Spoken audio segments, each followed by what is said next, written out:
I don't know why the music randomly stopped, but hi guys. Get all this going. Dun, dun, dun, dun. Hello. Hi. Say hello to everyone. Let me switch over. Got things. Hey Courtney. Hey Aaron. Hey Jeremiah. Robbie. Laura. Steffi. Mike. Did I miss anyone? Hey Jerry. Argentina's nationalized healthcare, so are we helping fund their healthcare even as Americans are losing coverage? Seriously. Yep. No problem there. None. I see nothing wrong with that statement. Nothing at all. Oh boy. Oh boy.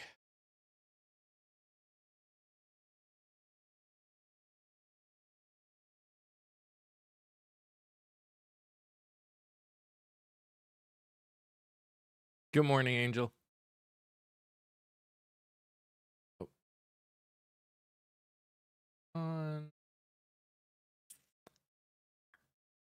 Listening from work on my phone will be phased down. No worries, Amy.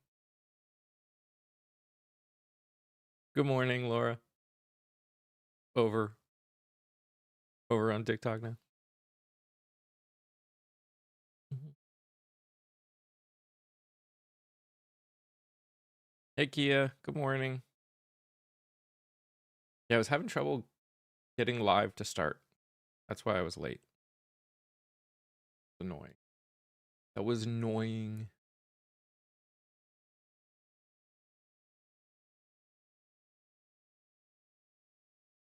Hi, Steffi. I have a cold front in my office. I think 70 is 100 degrees. Yikes. Good morning, Kia.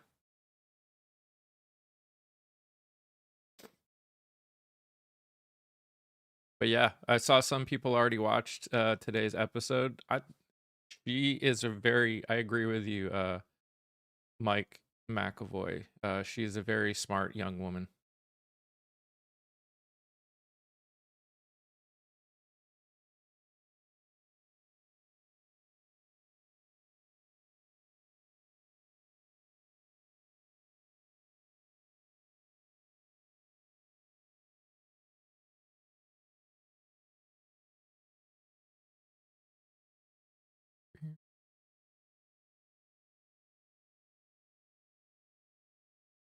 Hey, Tanya.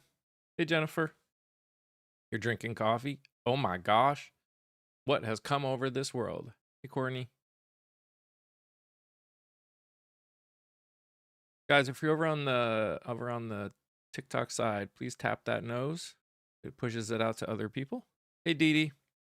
If you're over on the tube side, please make sure you hit that thumbs up. And also share. Enjoy the team. All the things that help push this out to other people. Why? Why what?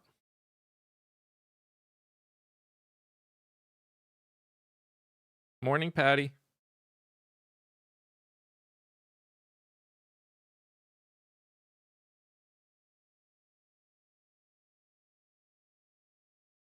All of our taxes.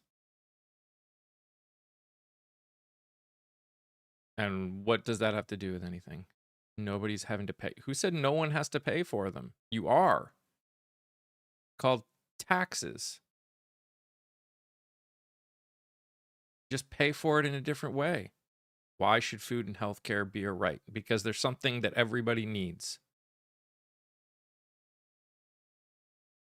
You pay for your own food, not others.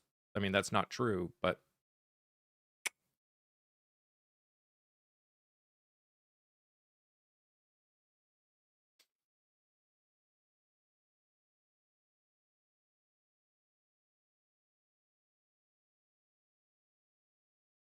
morning man from the West.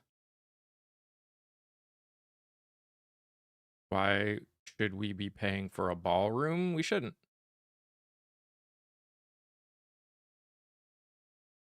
That you're not paying for others.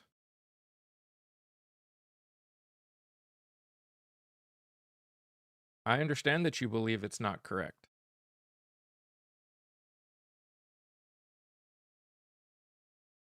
Who's paying for these food stamps, bro? Not you. I mean, you are with your taxes. Why should we give anyone in Congress free healthcare for life, yet we have to fight for it ourselves? Don, no argument there.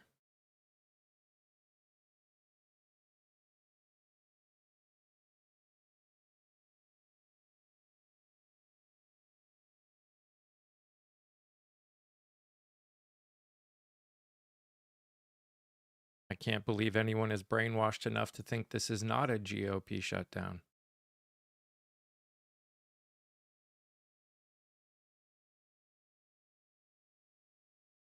Democrats aren't in the majority. Democrats are the minority. The GOP's required to negotiate. That's the point of the filibuster. They don't want to negotiate. They have the right to get rid of the filibuster, and then they can pass it.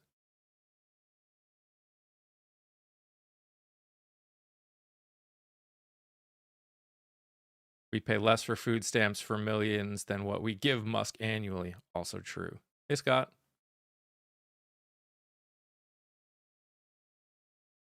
Because the whole point of the filibuster, JR, is that the majority is required to negotiate with the minority. That's the point. That's why it exists. And they haven't. There has been no negotiation. They haven't done their job. If the Republicans really wanted to open the government that bad, they could get rid of the filibuster. But they choose not to because they want to be able to have negotiating power when they're the minority, because that's the whole purpose of it.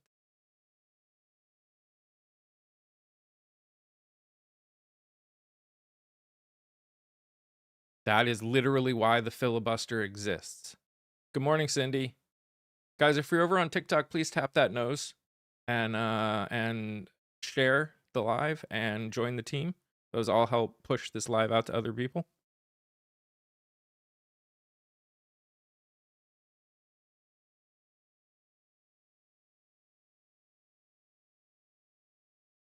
Morning, Tycho. Yeah, Katie, compromise is necessary.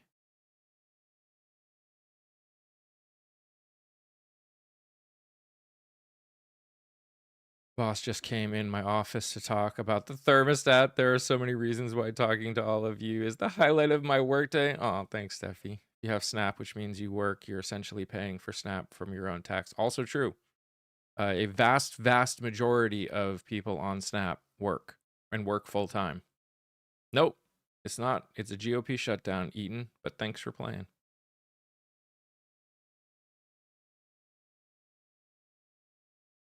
At what point did people become so ignorant? That is a good question.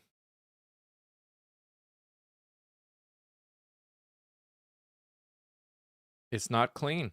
It's not the same continuing resolution that they passed in the spring. Not a Democrat shutdown.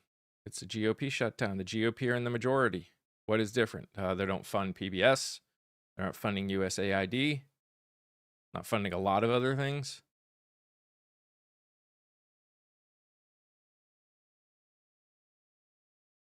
Not clean. Nope. JR, you can go. You asked a question, I answered, and you're just saying the same thing. Goodbye.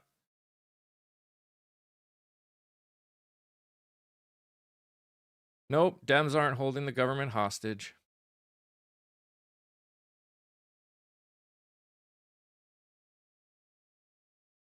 Department of Education. No, they aren't.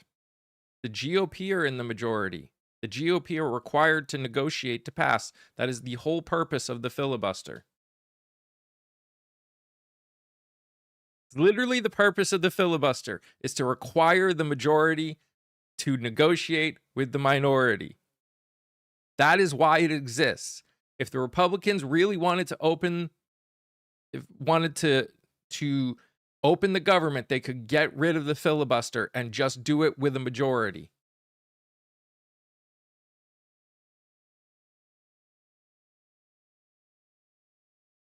I'm trying to become an art teacher. The funds for students go out the window. I'm sorry to hear that.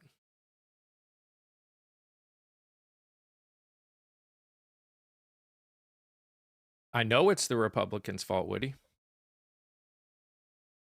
No, they can't. It requires 60 votes because of the filibuster, which is just a Senate rule which can be gotten rid of by the majority of the Senate. And then it's just a simple majority.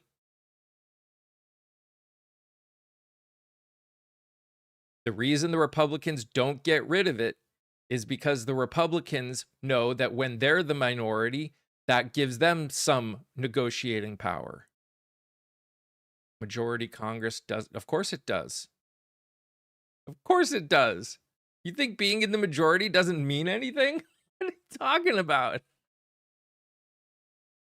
No, Democrats aren't protecting insurance companies. Democrats are protecting the people that are trying to get health insurance. If you want to stop the costs of health insurance going up, then they need to start working on a bill that actually does something about it, not just taking away people's health care.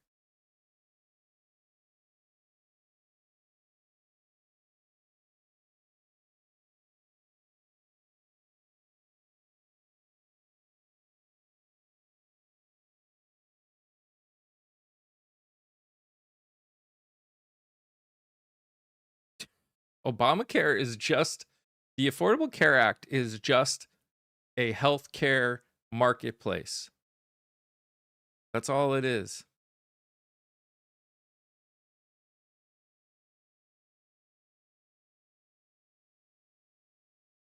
Healthcare is not affordable. That's not the affordable healthcare's fault. Bye-bye, Joe.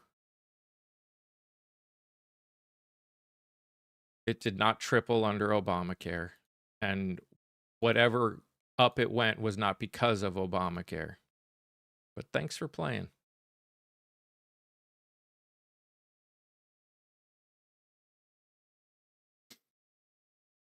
Yours, I doubt it, Ted.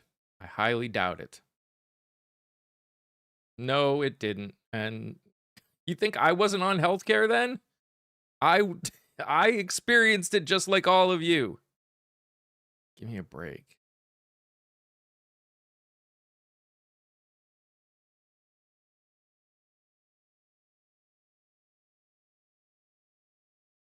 And I was working for a nonprofit, okay?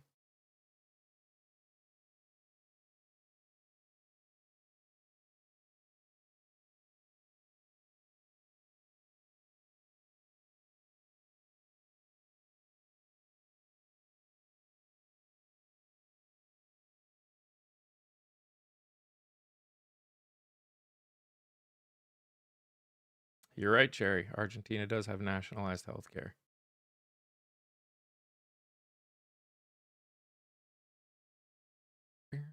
By the way, if you're over on the TikTok side, please tap that nose. Helps push it out to other people. Share it. If you're over on the YouTube side, make sure you hit that thumbs up.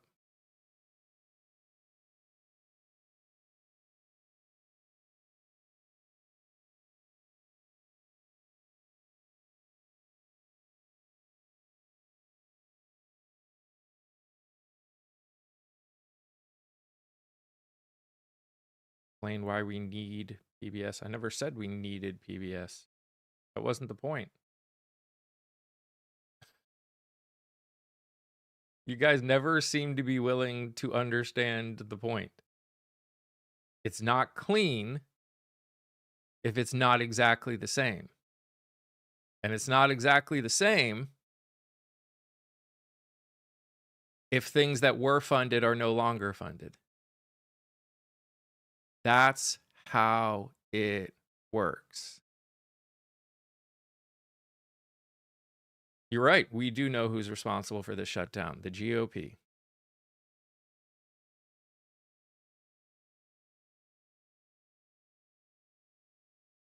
My people?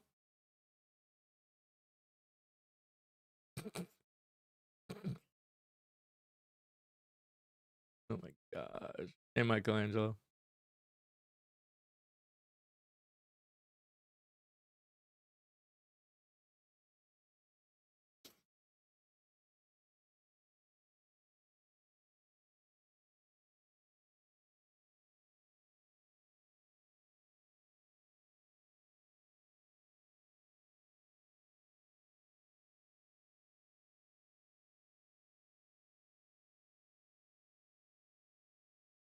Again, that's not... You agree it's not clean. Good. Thank you. I'm not having a discussion about whether or not I believe PBS is important or not. Yup, Dirk, I don't bring up people I don't know.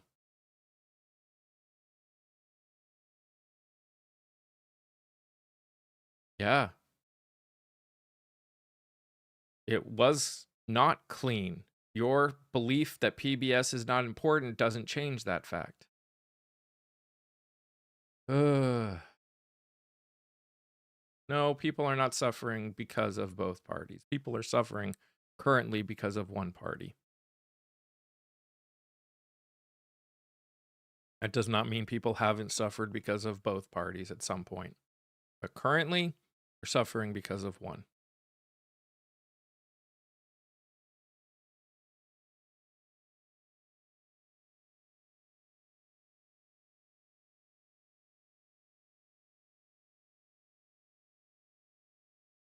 No. The Democrats aren't in the majority. The Democrats have... The only power the Democrats have at all is with the filibuster. So to say that the reason is the Democrats is really hilarious.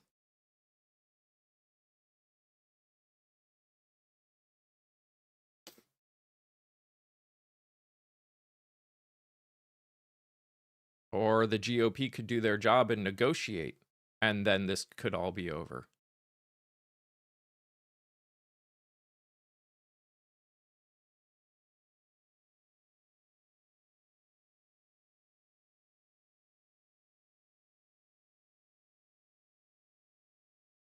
No, the filibuster exists to give the minority some power, which requires the majority to negotiate with the minority. Technically, the GOP could get rid of the filibuster altogether for this, but they don't want to because they know that will mean they have no negotiating power when they are the minority.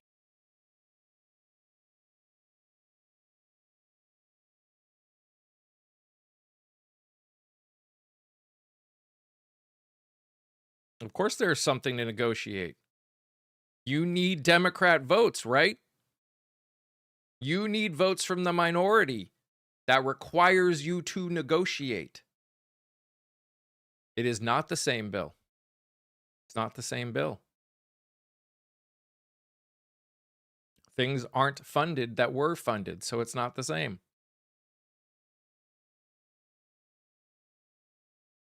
Close enough. Nope. Nope. That's not how it works. Close enough.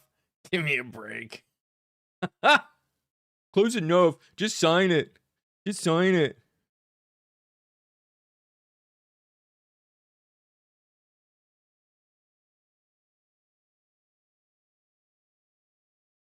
Of course they're the minority. They have less people. They are the minority.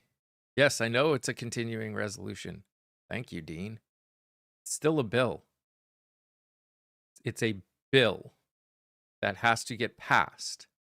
Just because it's called a continuing resolution doesn't make it any less a bill.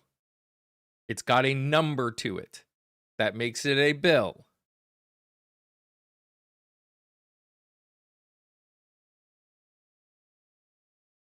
Doesn't matter what you believe. Chuck.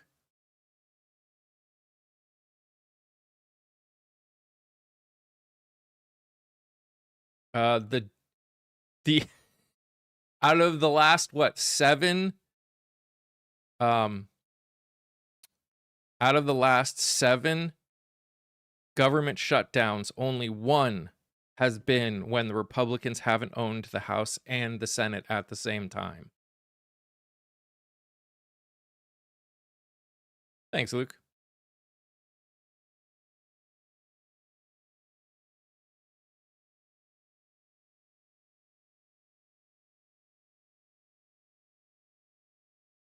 It's not Democrats or Republicans, it's aliens looking down and laughing at us. I mean, that's possible. Much possible. By the way, if you're over here on TikTok and you like what you do, please tap that nose. It helps push it out to other people. Join the team. Share it. If you're over on the tube, please hit that thumbs up. By the way, for everyone over on TikTok, I'm live here and over on the tube of you. Trying to grow over there because we don't know how long this app's going to be able to do things like this.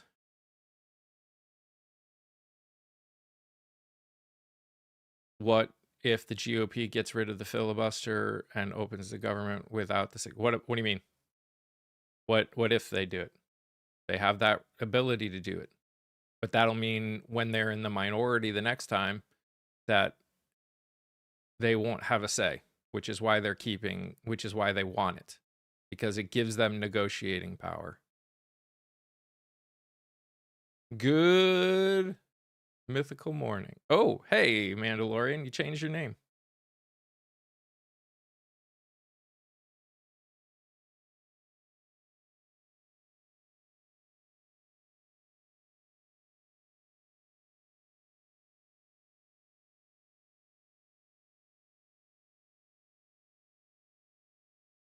Now again, there's a acceptable question to ask as to whether it's even worth having the filibuster at this point because of the way things are. That's a different question to ask. But right now, the filibuster exists.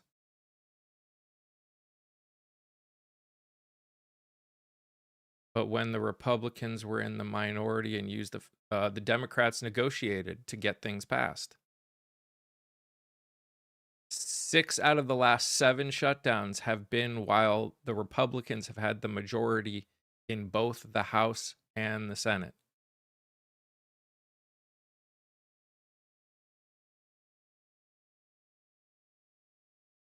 The Democrats negotiate. Republicans don't like to do that. Hey, Claire. Feel like you're getting the Halloween spirit pretty late. Been watching horror all month though. So is so have my wife and kid. Largest unions are saying open the government. Okay. Good for them.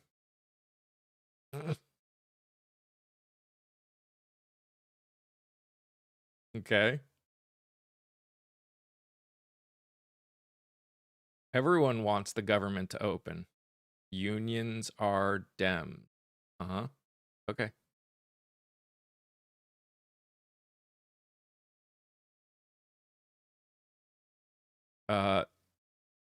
You know it because they didn't have a filibuster-proof majority. So they had to negotiate, which the Republicans love putting limits on these kind of things.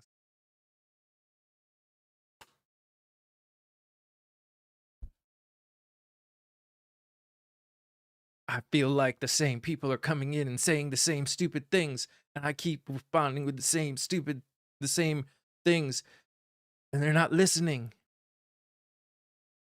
It is impossible that they could have passed with 0 Republican votes because the filibuster exists.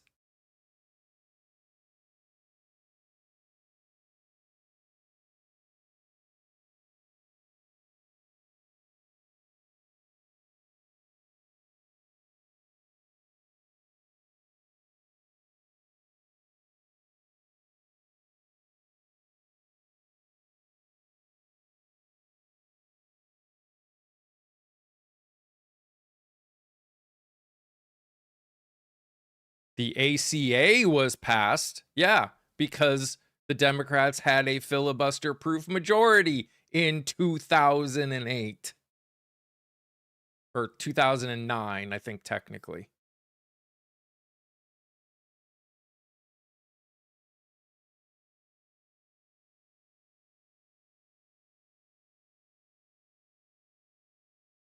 No. We're shut down because the GOP are unwilling to negotiate at all.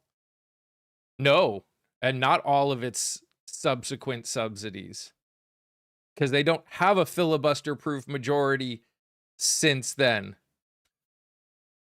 It's not like, oh, you get the ACA, so that means that everything since is just majority rule. Oh my gosh. This is insane. You guys, I have no idea what the hell is. What are we negotiating? To get a bill passed. To get a budget bill passed. They tried to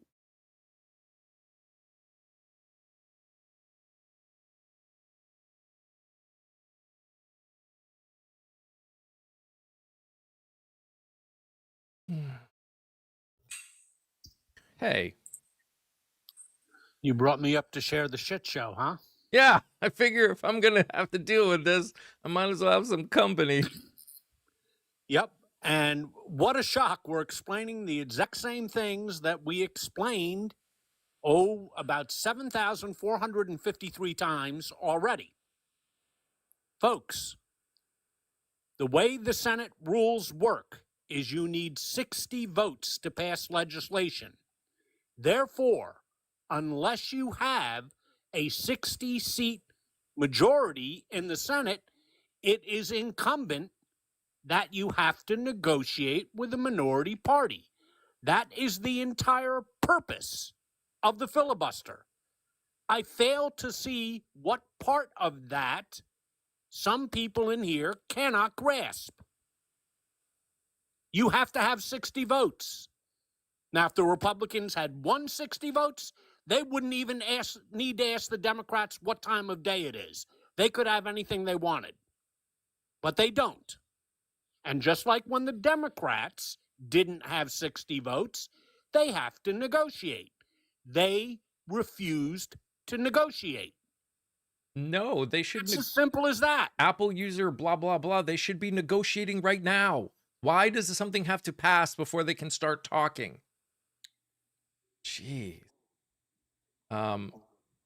Do direct elections for all spending? Do you know how many things go to?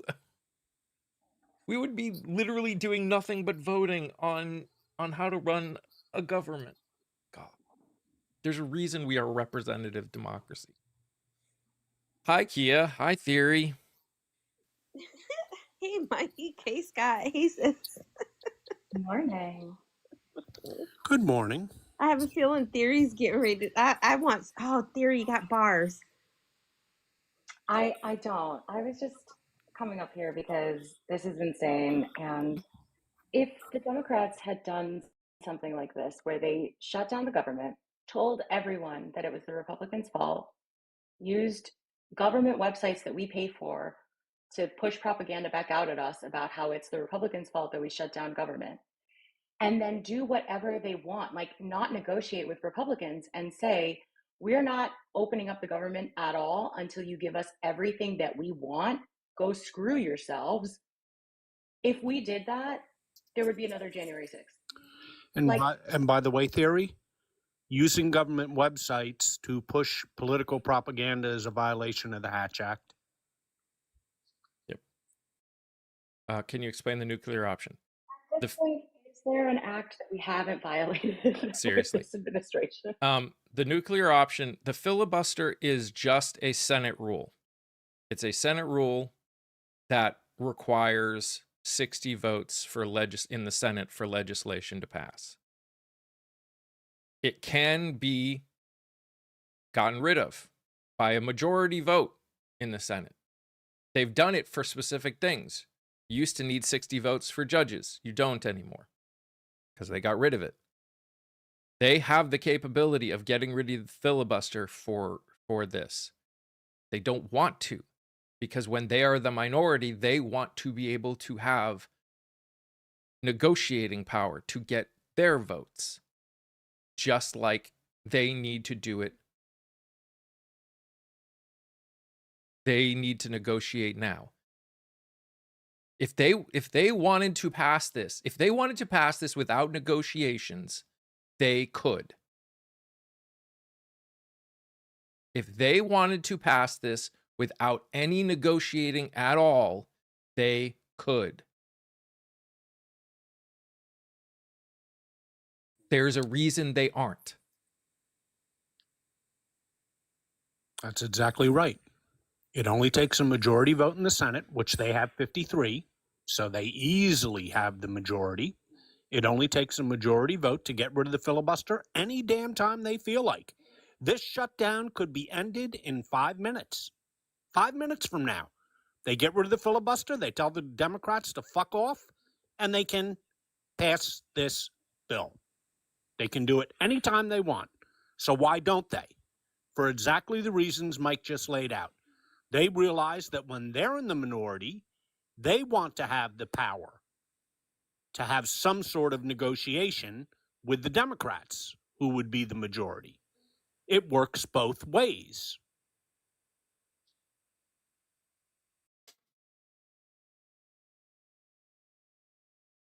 Just to let you guys know, you can disagree with us, that's fine. But if you come in here talking about ending people's ending ending programs that give people food and health care, you don't get to speak here. Period. If they remove the filibuster, I mean, I think just like they did with judges, they can remove filibusters on specific things. Again, it's just a Senate rule. Yeah, but as a practical, that's exactly right. They can pick and choose where they end the filibuster and where they keep it. But if they end up removing the filibuster for a continuing resolution, that's the end of the filibuster really for anything, because they've already ended it for judges. And if you end it for a continuing resolution, then there's nothing left to really filibuster. Guys, if you're over on the TikTok, please tap that nose. It helps push it out.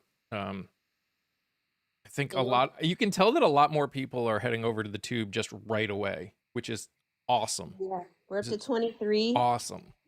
We're up to 23. I need a couple more people on those thumbs up. I see 19 right now. I kind of made it like a habit. As soon as I come in, go ahead and hit that thumbs up. So if you start making it a habit, you won't forget. But in the chat on the other side, they're talking about, I saw that about so this morning during Beck's Live, I saw the thing drop that Texas AG is suing Tylenol over hiding the alleged links to autism. Like, planet we landed on. Goodness. You know, it's important to note that the issue here is continuing the subsidies as they exist today for the Affordable Care Act. That's what the issue is. The Democrats haven't brought up anything else. Who gets most of the subsidies for the Affordable Care Act? By a 3-to-1 margin, it's Republicans.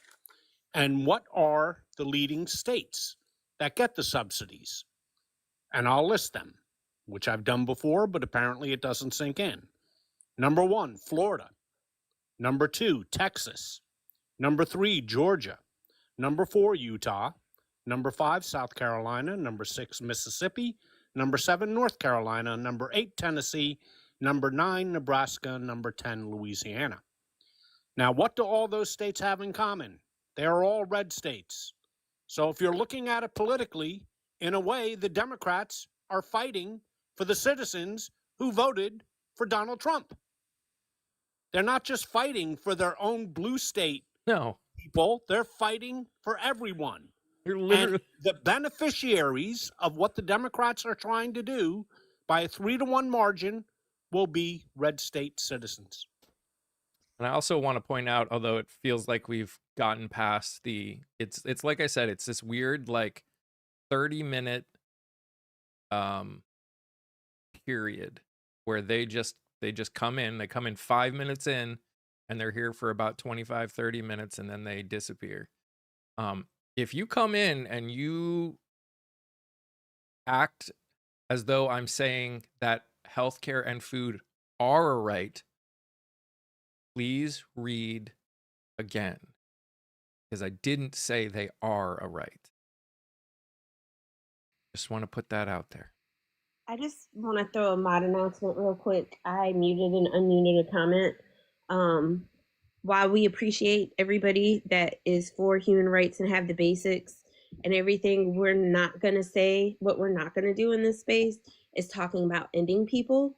So let's not let that kind of stuff happen again. I don't care if you're a subscriber. I don't care if you're here every day and you comment 1,000 times. Do not do that. I muted you and I unmuted you. That's why I muted you, just to let you know. And But let's do that. And Two Bones, it's not the same bill. It's not the same bill. Again, is it a continuing resolution just like the last one? Yes. But it is not the same. We are not funding the same things in this CR than we funded in that one. Again, the problem is not that it is a CR. The problem is that the people in charge are saying that they should just sign it because it's clean. It's not clean. It's just not clean. Accept it. Move on. Let's have a real discussion. Stop pretending that it's a clean CR.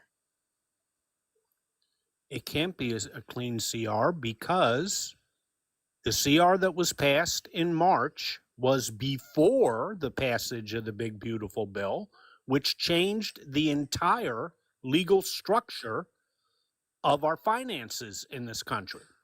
So it's a different playing field right now. The passage of the Big Beautiful Bill did away with the subsidies. It's going to do away next year with a lot of Medicaid and SNAP benefits, and also things that Mike has mentioned, like USAID, like PBS. So it's a different playing field. So it's not even remotely analogous to the March vote. We're voting on two completely different legal structures here. Jennifer, I agree that they are human rights to a lot of us. I'm just saying in the sense of healthcare and food are not written into the Constitution, at least not interpreted in the Constitution. Should it be interpreted that way? I think so. It's part of life, but welcome to the world we live in. By the way, so like for everyone, this app is getting really bad at filtering. Pretty much 30% of what I say, and I'm very careful about what I say, maybe 50% is getting filtered on people's lives. So if I'm not responding, chances are I'm not seeing it at all. So if you want to not have to worry about getting filtered, you should go over to the tube. Because doesn't happen there. Dems are, no, trucker, no. Again,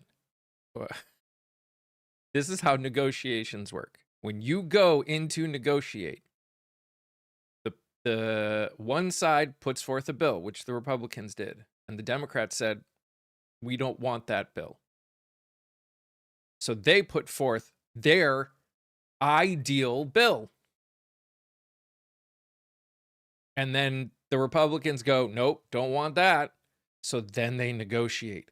That's how a negotiation works. You both put your ideals and then you find something in the middle that will get the votes that are necessary to win.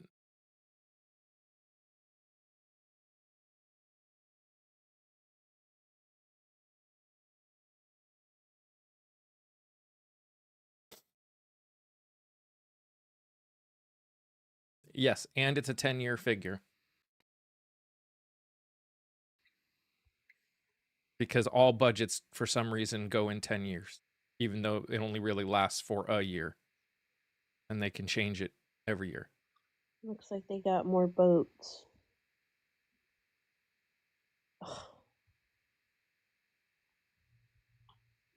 I have 14 more people.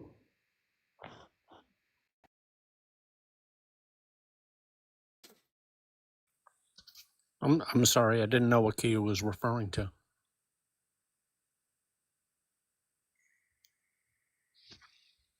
I don't know either.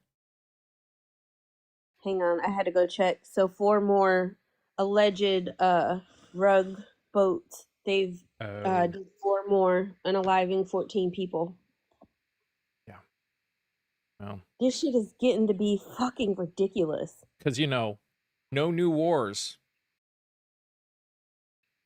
Because that's what we get to do. We just get to say people are who you think they are and just like unalive them because you want to. Like the fact that there's motherfuckers coming in this comment section talking about it's a democratic shutdown when the president of the United States, when they're openly unaliving people that they have no idea, like this is getting to be beyond ridiculous. Cowboy, the people that get food stamps work. Vast majority of them work.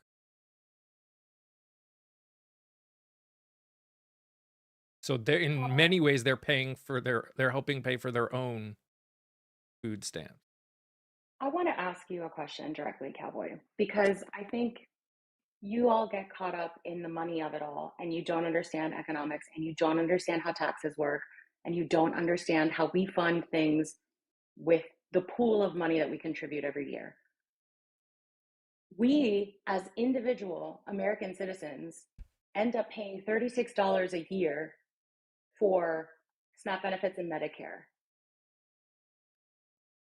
$36 is the difference for you and your family. It doesn't go up, it doesn't go down. That is what it is.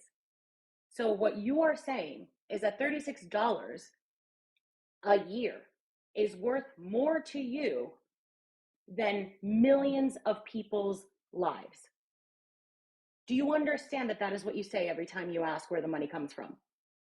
$36. Not only that, you know, I heard a very good point yesterday.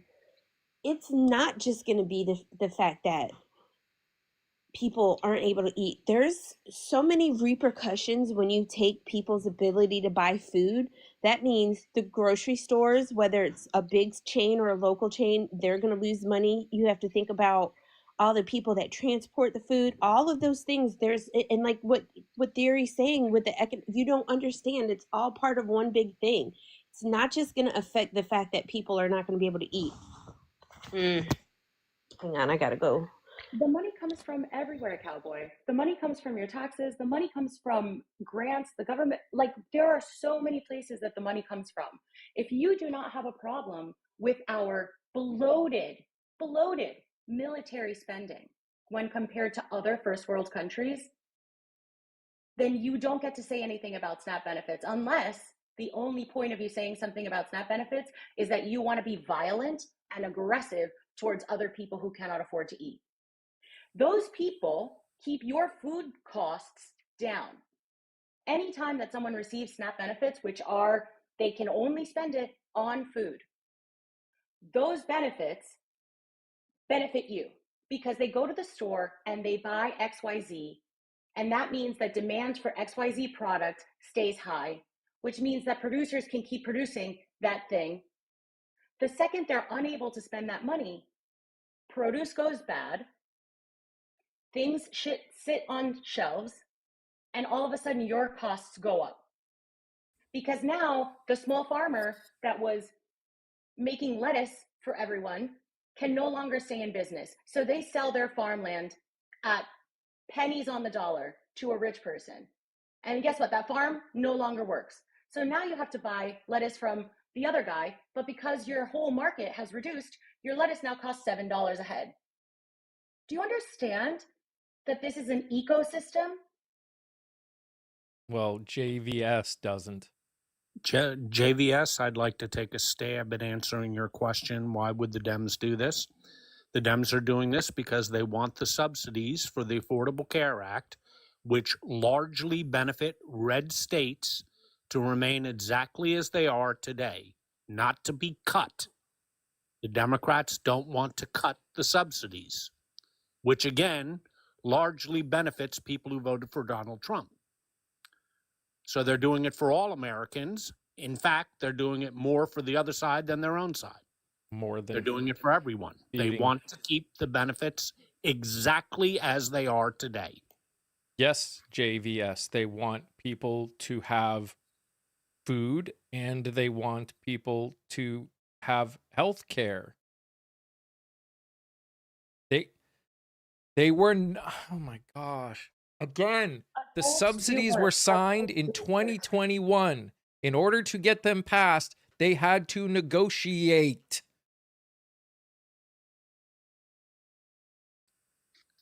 Yes, the increased subsidies do expire, and the Democrats don't want them to expire. They want them to remain the way they've been this year, last year, the year before that. They want them to continue.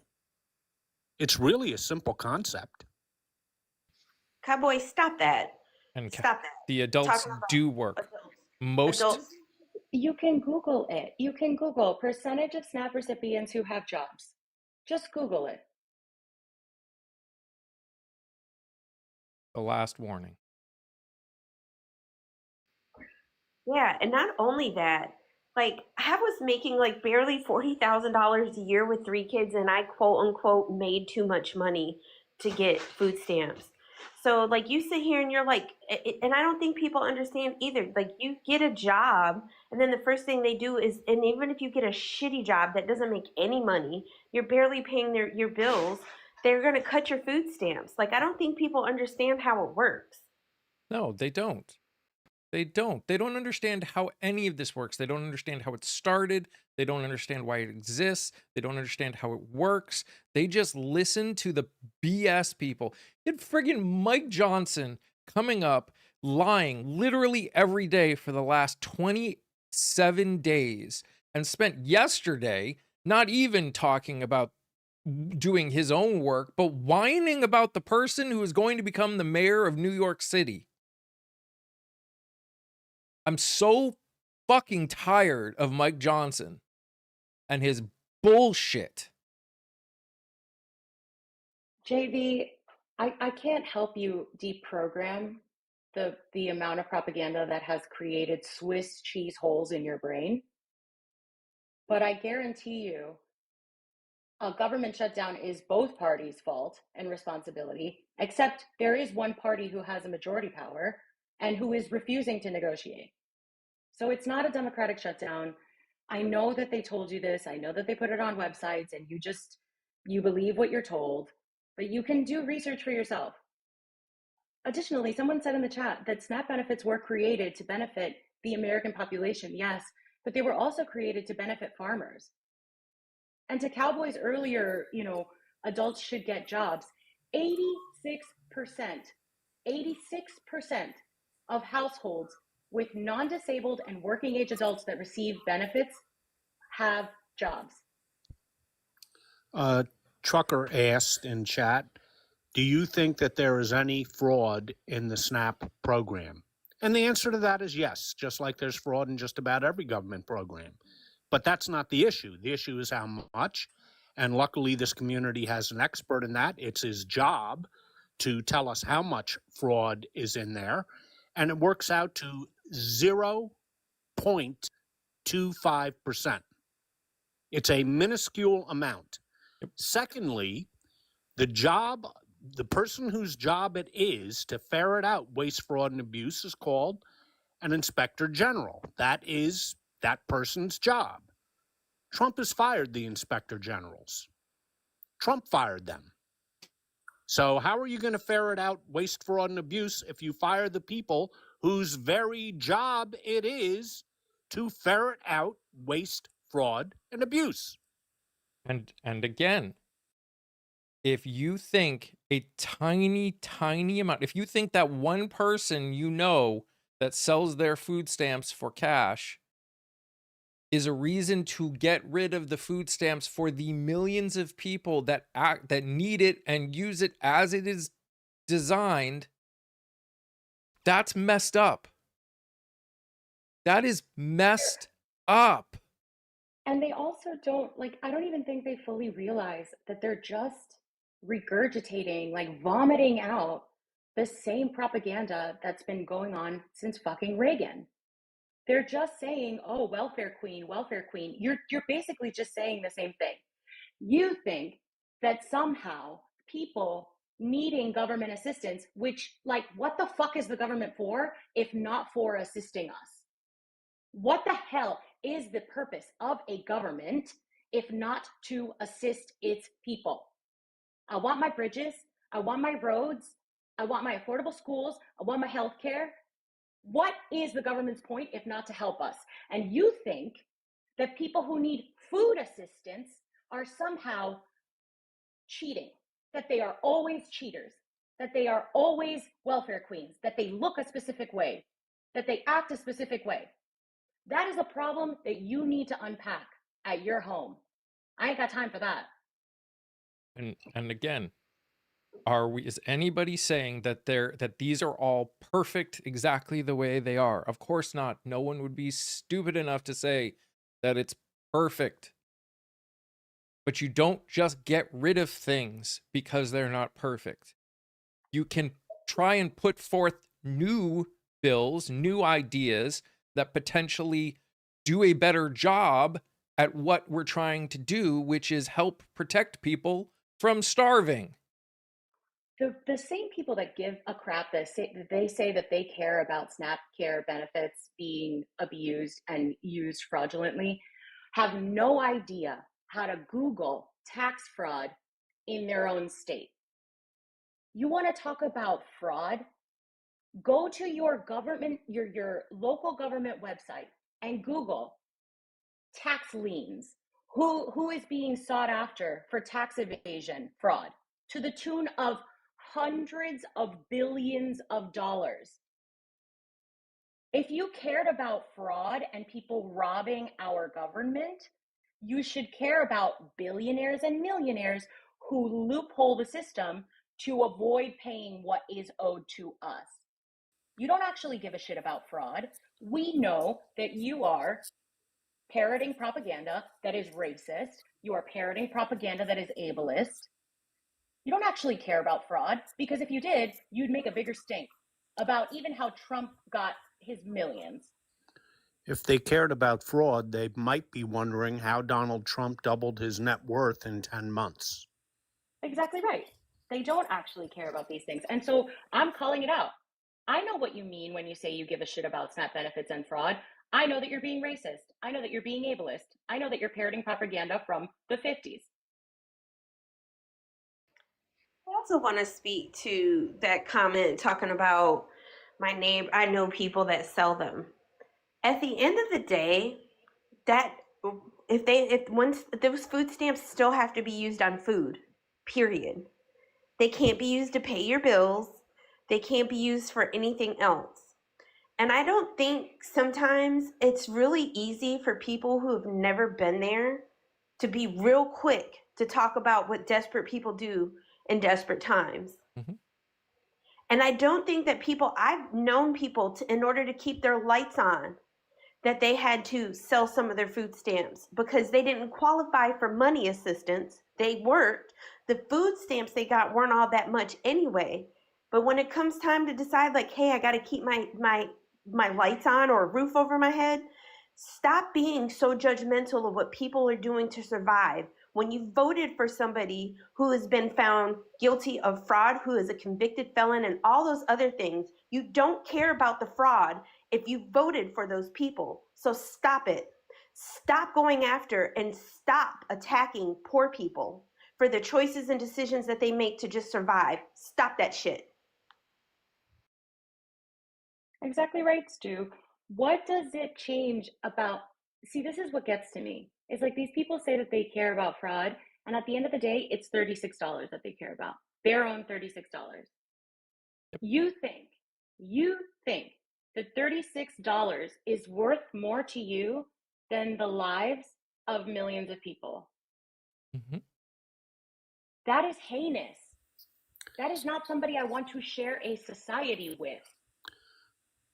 Theory, we both know that they don't even remotely care about fraud. And they would have no way of even describing it if they saw it. Of course course they don't. The best they have is like one example that was pulled from like a Reddit post about so and so selling their food stamps for cash. Guess what? That food stamp cannot be you cannot use it for anything other than food. So it's still benefiting farmers. It's still benefiting our overall food costs, and it's still getting bellies fed. They don't give a crap about fraud, and that's why I'm calling it out, because they get to say these things like, oh, I know that the SNAP benefit fraud is big or whatever, when in reality you just want to say that people don't deserve SNAP benefits according to you, period. According to you, in your society, people should fucking starve. Great. And again, a member of our community, it's his job to ferret out fraud in these programs. And he has told us how small the amount is. They're just, any fraud is bad, but there's fraud everywhere. Take a look at the Department of Defense. And there's fraud in every government program. But it just isn't that big, folks. It really isn't.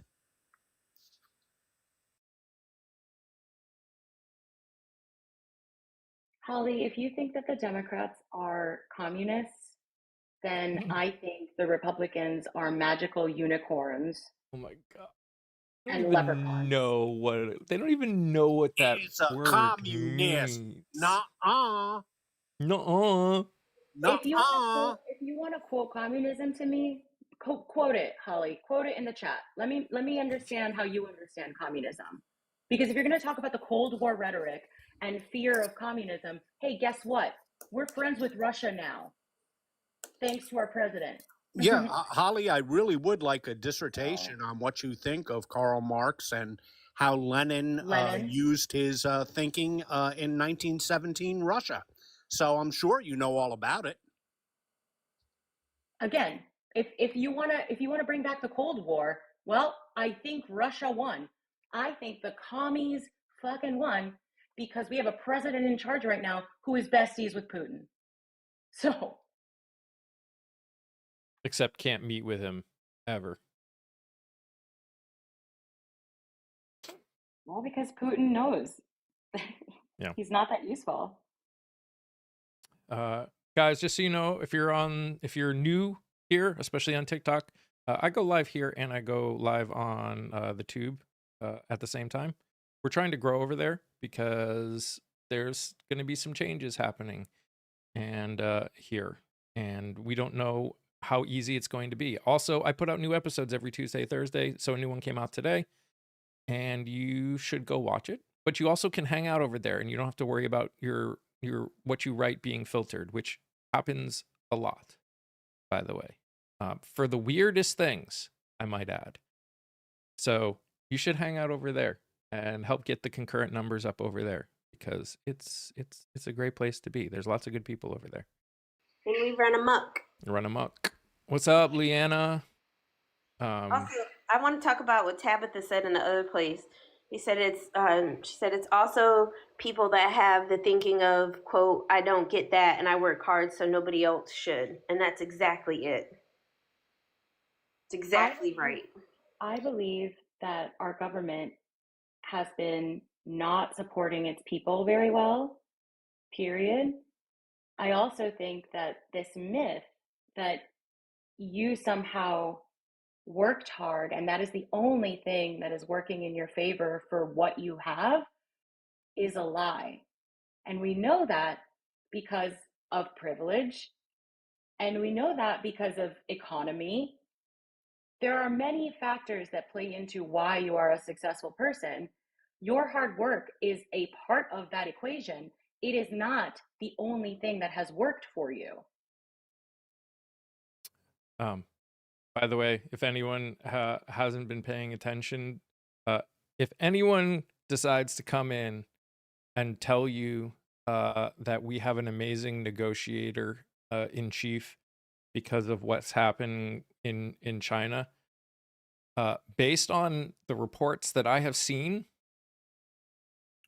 what is in that trade deal is exactly what it was before Trump started the trade war.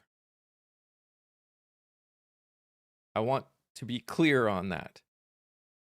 They're basically putting on paper having the things that already existed exist again. So if anyone tells you that he did an amazing job, he caused the problem and now is making a trade deal to put it back to the way it was. Now things could change because it's just a framework, but I've said before, is he's like the person, he loves to set the fire and then he wants all the credit and all the acclaim when he puts it out. Or he makes it look like hang on. He gives the from just looking with your eyes, it looks like he put the fire out. he When gives the he's impression. yes, that's the word. Thank you. I couldn't figure it out. But yes, that's exactly it. And yes, and Gwen, and that's the other thing. When these people come in and talk about help children, adults should work, two things on that. One, not every adult, just because you're an adult means that you are capable of actually working. That's the first thing. The second thing is not all disabilities are visible. There's a lot of things that make people not able to fully function when it comes to work. I learned that myself the hard way. When mental health issues can make it really hard for you to work. So Having yeah. all of those things. And So it should just be rights if you work, Jimmy. So Jimmy brings up something that I think we need to have a talk about what it means to have something be a right. Being a right does not mean right off the bat that everyone has all that they want no matter what. All right, bye theory. That's not what a right means. At least not in every case. Something being a right in this case can mean if you work, if you work or there are valid reasons why you can't work. But in this case, if you work, you should be able to afford healthcare. You should be able to afford food. You should be able to afford housing. Those are all rights. People should be getting paid living wages. You could call it a right to a living wage and have healthcare and food and housing and transportation and everything else that's required to live in our society be considered a right. It's not like there's this idea that people have, so many, that it being a right somehow means it's free. You guys think that you have a right to firearms. That doesn't make the firearms free. No, born into it. Again, you're not understanding how a society works, Earth. Right. That is a right. You are incorrect in your interpretation of what a right means. Or you should say you are very narrow in your interpretation of what a right means. Insanely narrow. So I'm just going to jump in here. First of all, hello everyone. What's up, Shug? I'm not going to ask how you're doing because I know how you all Ah! are doing. um, I just want to point out that right, also in a very, very simple way, hopefully that you can comprehend, is also right as in correct. The correct thing to do for any society, any nation, any government is to make sure that people can eat and be taken care of when they are injured. That should not be such a hard thing for you to comprehend. The execution of how we do it, okay, sure, we can go back and forth about that all day, so to speak.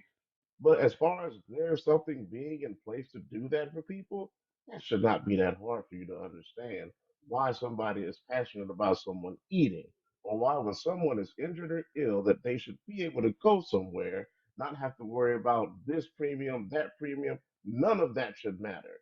Doctors shouldn't have to hesitate whether they can take care of somebody because of they don't have insurance. That should not exist at all.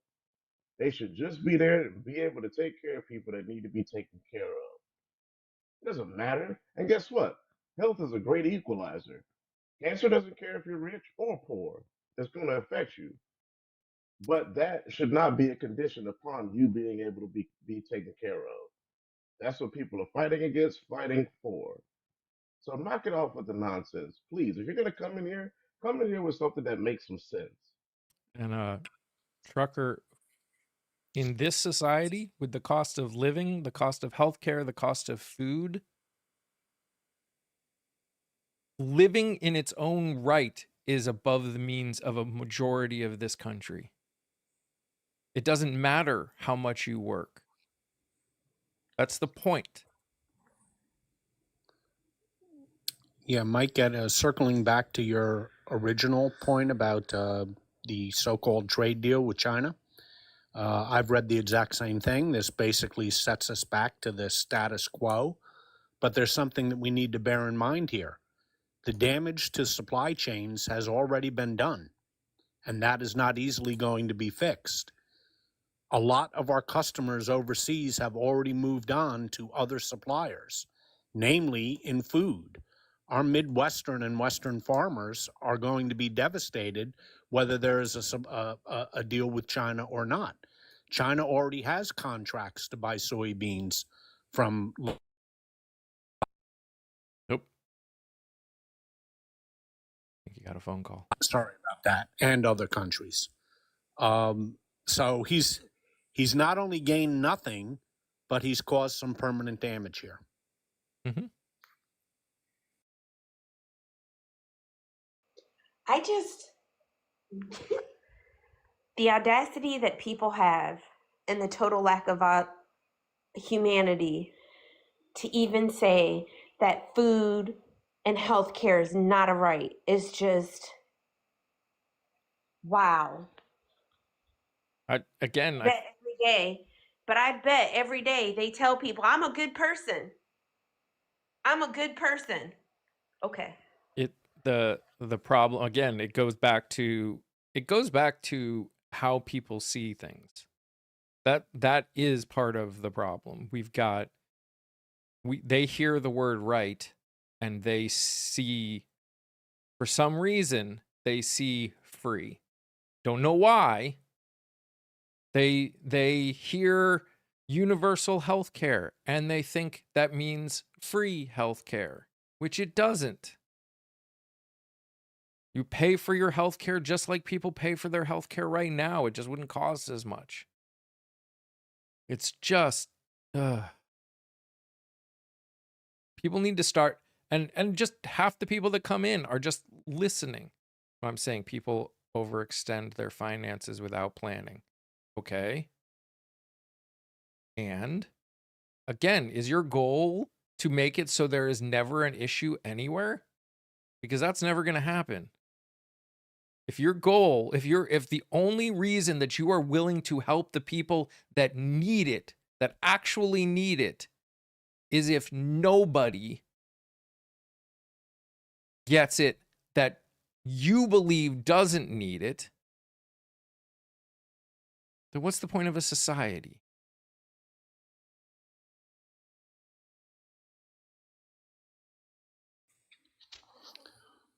Well, I wish that we weren't having this discussion about subsidies for the ACA.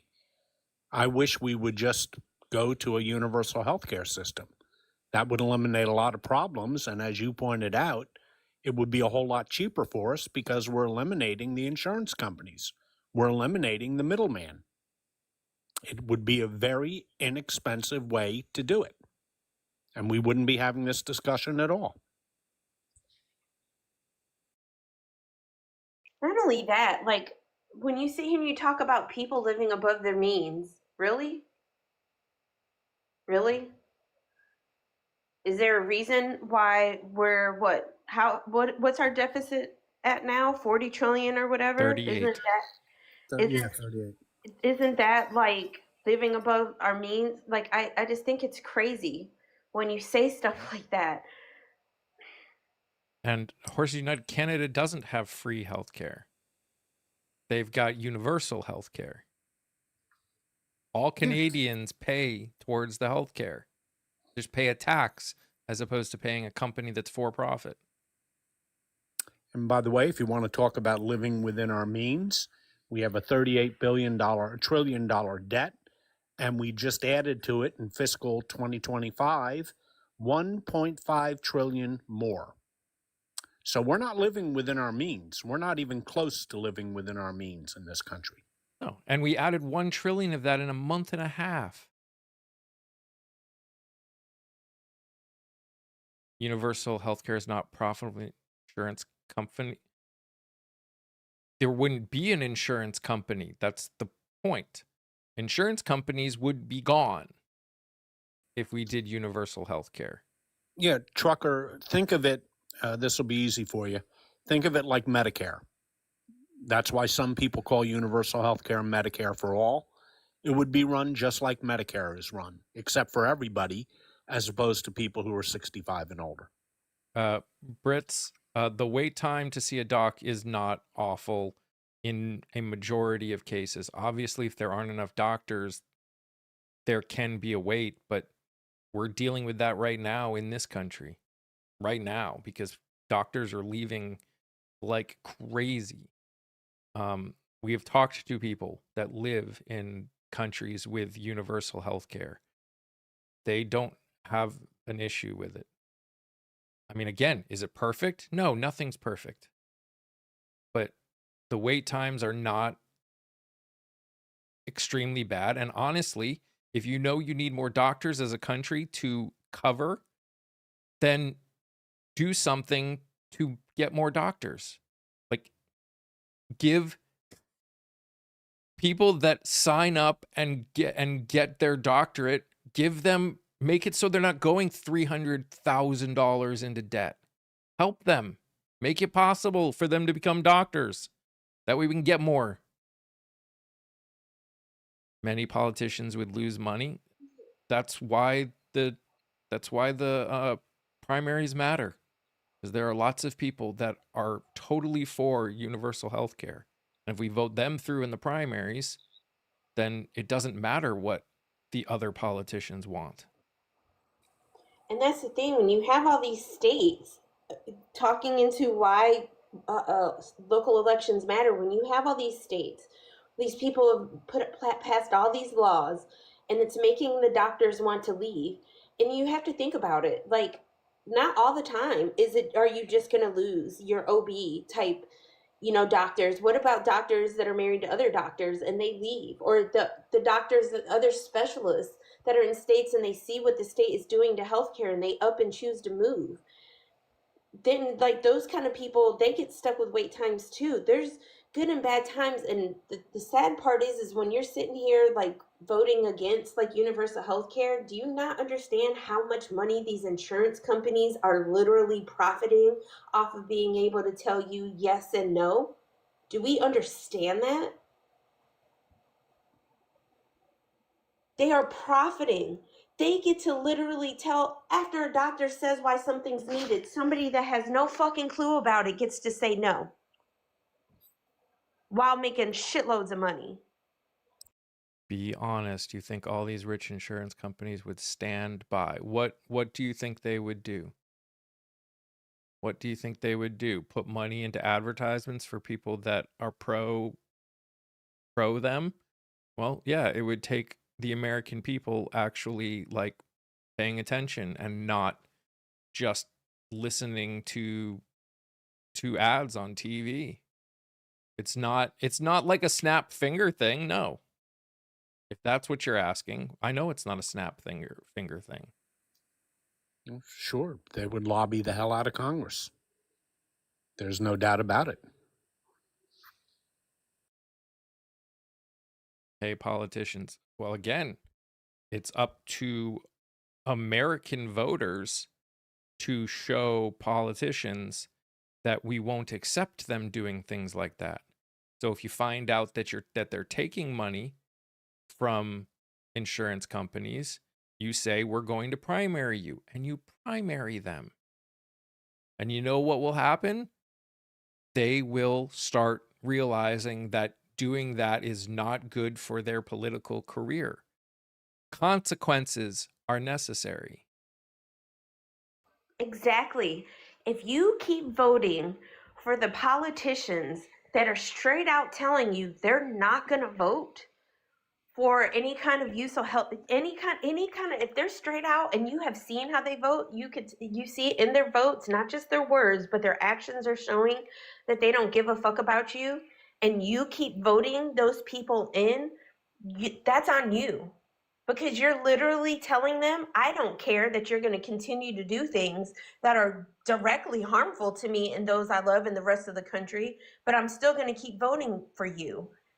You really have to really think, how is that not insane?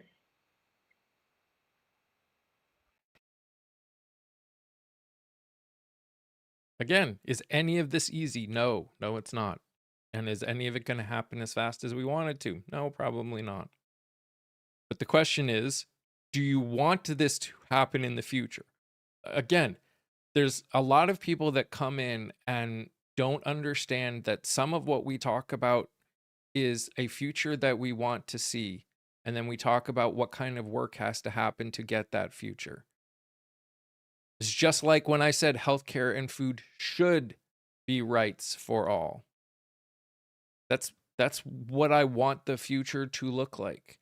I'm not sitting here saying that they are, because we already know that at least in the way society is looked at right now, it's not considered all. And as much as I disagree with that interpretation, that is the world that we live in. So we would need to make changes. Rachel made a great point on the other side. Said it also shouldn't cost $300K to get your doctorate. MDs may make enough to pay back eventually, but pharmacists, nurse practitioners, physical therapists totally don't. And that's another great point. Like, you sit here, you have to go to school, you got to go this much in debt. Now they're telling you they're going to cap how much loan assistance you can get for that.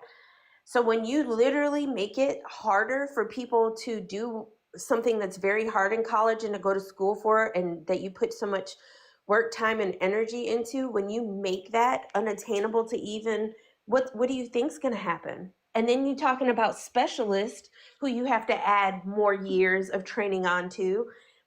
It's insane. You got to have all these super high insurance policies to cover you. It doesn't make people want to do it. And then when you sit here and you're wanting to get rid of all the immigrants, you also stop qualified people from other countries, especially those that have a little melanin tint to their skin, from wanting to come here in the first place. That Garpu, she wrote shouldn't farther down. The next line, I think. And honestly, $300K isn't paid off even by most doctors for a good chunk of their career. Like they're in school, they're paying for school, for education, for like 20 years. I don't think people realize that. Like, Boston, I already answered your question. At least I think I did. this isn't a new idea. Okay. There's a lot of people that, I mean, isn't a new idea. It's a new idea in the sense of it is if we want to make it happen. It hasn't happened here. But yeah, with the amount of they have to pay for schooling, with the amount they have to pay for insurance, it probably got filtered.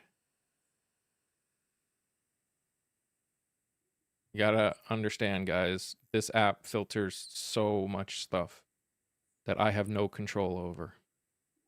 Yeah, I got filtered literally talking about the kittens the other day. I got filtered. And I mean, I closed out the app and went back, and all I was trying to say was the kittens were running amok, and I got filtered.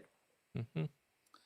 Yeah, the idea of a universal health care, national health care, Medicare for all, whatever you want to call it, is not a new idea. It's been around since at least 1948 with President Truman, and has been broached by the way, both Democratic and Republican presidents. And I mean, we agree that, at least I agree, that we as a society don't do a good job teaching our kids to survive and spend more time as a whole. That's not to say all people. But as a whole, we don't do a good job teaching our kids what they need to learn to survive. We just, too many families, too many people help them avoid consequences, especially Uh, pay to avoid consequences. you're right. Listen, the thing. So I don't even see the name, but yes, it being implemented successfully in part around the world. We understand what you're saying, and that's exactly what they're trying to communicate to you is. We know it's not new. We understand that other places have done it, and what we are saying and laying the foundation for is, hey, we need to take steps to work towards something we know is achievable and is out there. That's why we're having the conversation now, because not enough people are talking about it, voting for people who can help support it and help push it and get it, get that as a goal that we can obtain for the future in this country. And Jay Allen, I did not forget that. Did not forget that. Just because that's what you believe doesn't mean that's what I believe. And on the other side, they're talking about how, like Garpu was speaking about, it is a racket. Like the whole having to pay so much for college, and then that's why it's like when people sit there and like you have to go to college, and I'm like, but why? Like these people go and get bachelor's degrees, and like I was like I was saying before, when I was an assistant manager, associate manager at Coach, I made more than people made who had bachelor's degrees. And I was selling leather products and leather goods to people. That's fucking ridiculous. And I don't have multiple thousands of dollars of loans that I have to try to pay back on top of all of the living that you have to do. It's absolutely insane. Yep.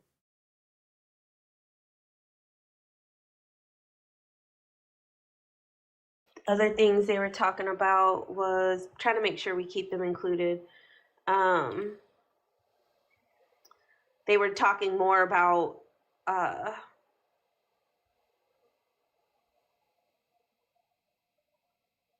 they won't be able to pay back their loans, even with some of the jobs that they have. Like somebody in there is in the pharmaceutical.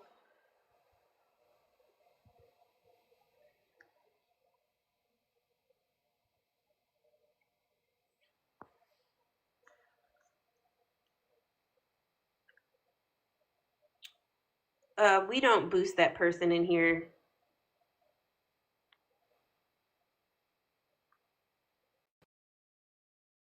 If we educate society, there would be more critical thinking. Yeah. We need to do more critical thinking. We need to teach more critical thinking and stop teaching to making it so we just teach to a test. That's a whole different problem. There's a lot of problems, guys, that we've got to work through, and none of it's going to fix. Nothing's going to be fixed quickly. That's just a reality. No, and like somebody else said, like, they've been working, and I say this a lot. I think I saw somebody on the other side say 50 years, someone else said 75. This whole education thing is something that they've been working on for decades, and it shows. Because when they started it, when some of these people were hitting the education system, you can see what they weren't taught. Like as grown people, it really goes to show that their plan, and that's the thing. I think sometimes, especially now, we're used to a instantaneous whatever we want it right now.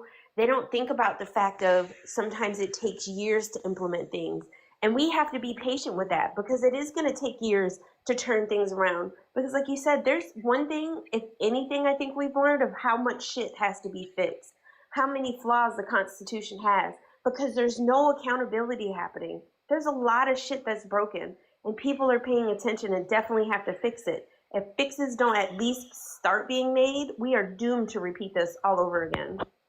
And in terms of No Child Left Behind as a whole, yeah, it wasn't great. But I agree with the idea of no child should be left behind. The problem, again, is when something happens that doesn't work the way they hoped it would work, we don't fix anything. We don't do anything. We just sit there and complain about it, or say that because it wasn't good, we should just get rid of it all. Yes, the idea was good. The execution was a disaster. Again, yes. The problem comes is that we have a government now that is so, the only option is 100% success. That's the only option. If it's not 100% success, it shouldn't exist at all. No Child Left Behind removed authority for all. Again, No Child Left Behind in how it came about was not good. No argument. I disagree, because sometimes children should be left behind. I think that's part of the issue. That's kids were getting pushed through the grades and they could not read. That's the most important part. If you cannot read and you cannot do the basic things, they should not. I totally disagree. My sister is somebody like my sister and my son, two people that are very close to me, one that came out of me. I totally agreed he needed to be held behind because he wasn't quite on that level. Because when you push them through and they're not ready, they just fall further and further behind. So I totally disagree, and that no child should be left behind. I think sometimes the kids do need to be held back, and I think that's the biggest issue. More kids weren't. More kids should not have been able to go further in their grades if they cannot understand, because then they get older and the shit gets harder and they could just get more lost, and then they're a lot more willing to just give up. I mean, I can't speak for everyone else, but I did not mean that specific idea when I say that it was a good idea. I mean that just in terms of the idea of no kid left behind, I think that all kids should be taught, and taught well. There shouldn't be groups of kids that don't get a good quality education. And not that, I mean, I agree that if kids not ready, they shouldn't get pushed through. And again, I also did say that it did not end up being good or right. Well, the phrase "no child left behind," as the program was, didn't have to do with the passing of a certain grade. It was more aspirational.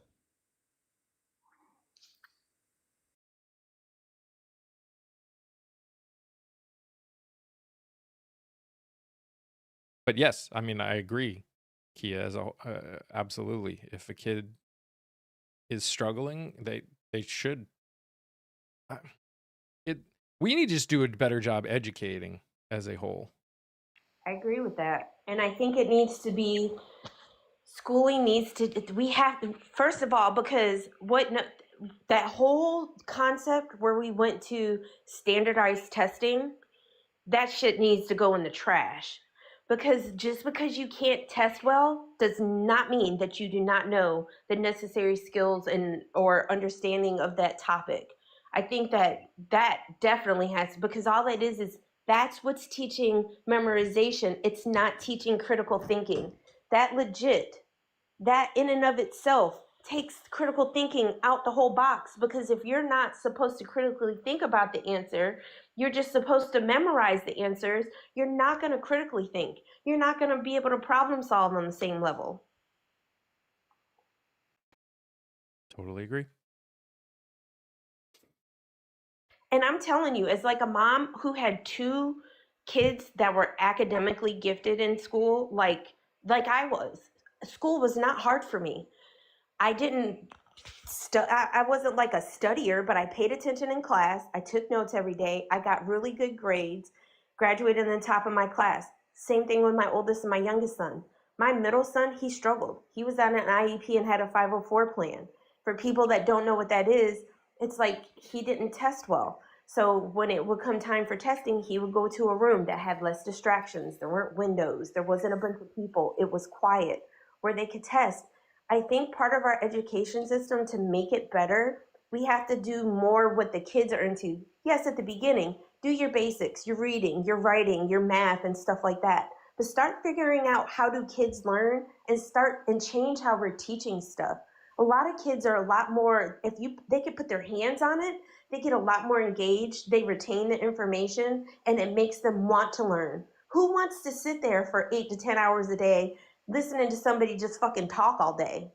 That would drive me insane.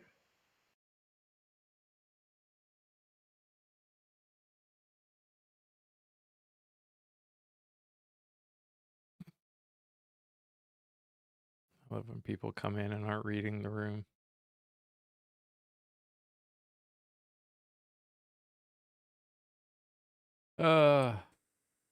Exactly, Betty. Exactly.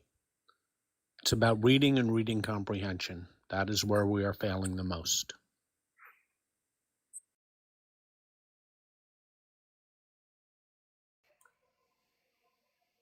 And And again, oh, you go can. ahead. I was just gonna say, reading and reading comprehension should be, again, I hated reading as a kid in school because we didn't read anything that was interesting to me. I tried, and then it wasn't interesting. We need to do a better job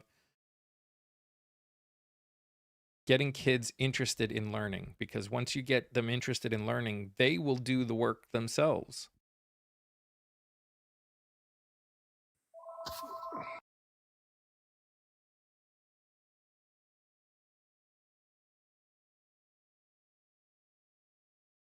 Just picking up from the other side's conversation, they're talking about like what we're talking about with education.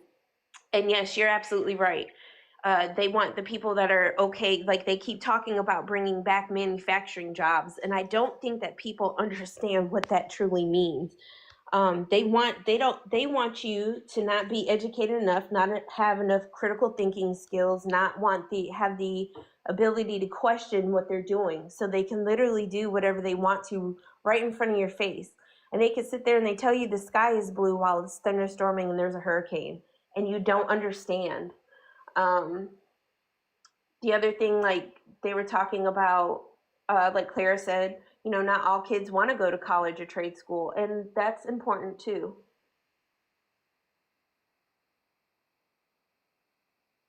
Yes, we need to do a better job figuring out what kids enjoy and are good at, and helping in the way they learn and all these other things, instead of just assuming everyone's exactly the same.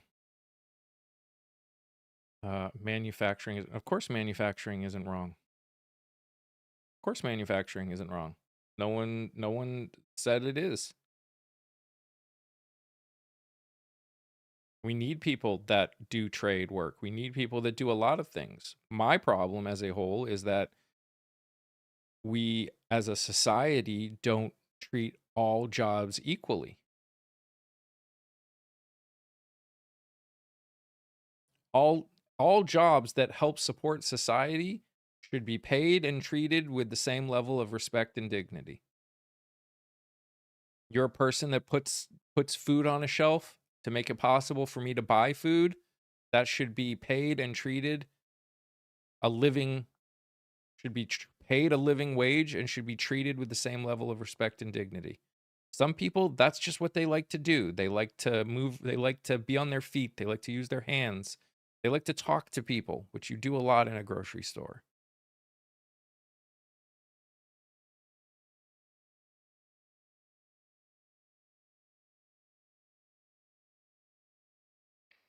You're right, Rebecca. There are schools that barely have any facilities. You are correct. Yeah, that being tied to like how they distribute funding for school definitely needs to change, because it is not fair to the and I don't like here. There's like an area, it's called you've got Cary. It's very affluent area, one of the suburbs of Raleigh, and like those schools look like college campuses. Go to the southeast side of Raleigh and you look at those schools, those damn school buildings are damn near like look like they're 100 years old. Heating and AC break down. They find mold. That's ridiculous. Our children have no control over who they're born to, where they're born at, when they're born, or anything. They have no control of that. And I think it's insane that our tax, depending on where you live, that dictates what kind of schooling you're going to get. It should definitely be split. It should just go into a pot and split equally for everybody, all our kids. When we don't give our kids the equal opportunities as kids, you're fucking them from the beginning. And we cannot be okay with that because they're going to grow up and they're going to be the senators. They're going to be the mayors and the governors and the teachers and the policemen and the Supreme Court judges and the fucking presidents of the United States. We have to do a better job getting them on a better foot. Like the fact that we have somebody who by himself is worth like $500 billion in this country, but then we still have kids that go to school that don't have heat and AC it's absolutely mind-blowing to me. Horses, I didn't say that every job should be paid the same. I said every job should make a living wage. A janitor should be able to survive being a janitor. And what's important to realize is that when you're talking about the funding of governance, these issues are interrelated. For instance, we're talking about massive cuts to Medicaid kicking in about 1 year from now. What a lot of people don't realize is that in states that had the Medicaid expansion, many of them put it into their state constitution. That means the funding can't be cut. That means that when the feds cut their share of Medicaid, the states will have to pay for it themselves, and there's only one place they can get that kind of money. That means their crappy public schools are going to get crappier because they're going to take the money from education and they're going to be forced to, vis-a-vis their state constitution, to pour it into Medicaid that the federal government is cutting from them. So these issues are interrelated, folks. When you cut the social safety net, you're not just cutting that one specific program. There's a downstream effect to it. Caroline, I allow people that I know to come up. So if you stick around and become part of the community and we get to know you, be happy to have you up. But I don't bring up people I don't know.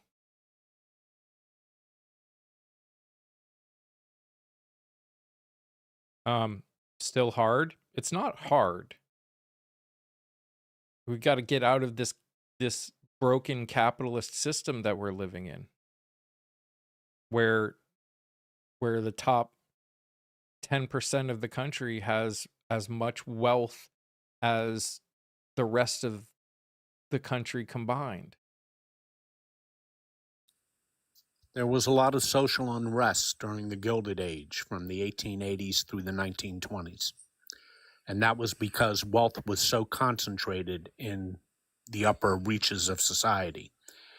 In the year 2025, more wealth as a percentage is in the upper income brackets vis-a-vis the rest of the country than even during the Gilded Age. That's not going to lead anywhere good. That is going to hurt us. That is going to cause societal pressures. And that's going to break out in areas we can't even predict today. We really should be watching this, folks, but we're not. I mean, it's capitalism, horses. Capitalism is what made the rich people in the first place. It's unchecked capitalism. Deregulation for sure. Partner those two together and bam. It's when you concentrate that much wealth into the hands of just a few people, that's going to lead to societal unrest. It has in every society throughout history. No society has ever been spared that. None. Zero. That we're playing with fire right now. 4 people in this country have a combined wealth of almost $2 trillion. 4 people, probably more like $1.5 trillion, but 4 people, a combined wealth. One of them is trying to get a new pay contract that gets him $1 trillion more dollars in wealth, not pay, in wealth. So that's $1 trillion more dollars that are going to go into nothingness and do nothing to help the economy as a whole, do nothing to help people. That's $1 trillion that is going out of the economy and going into one person's ability to do whatever he wants.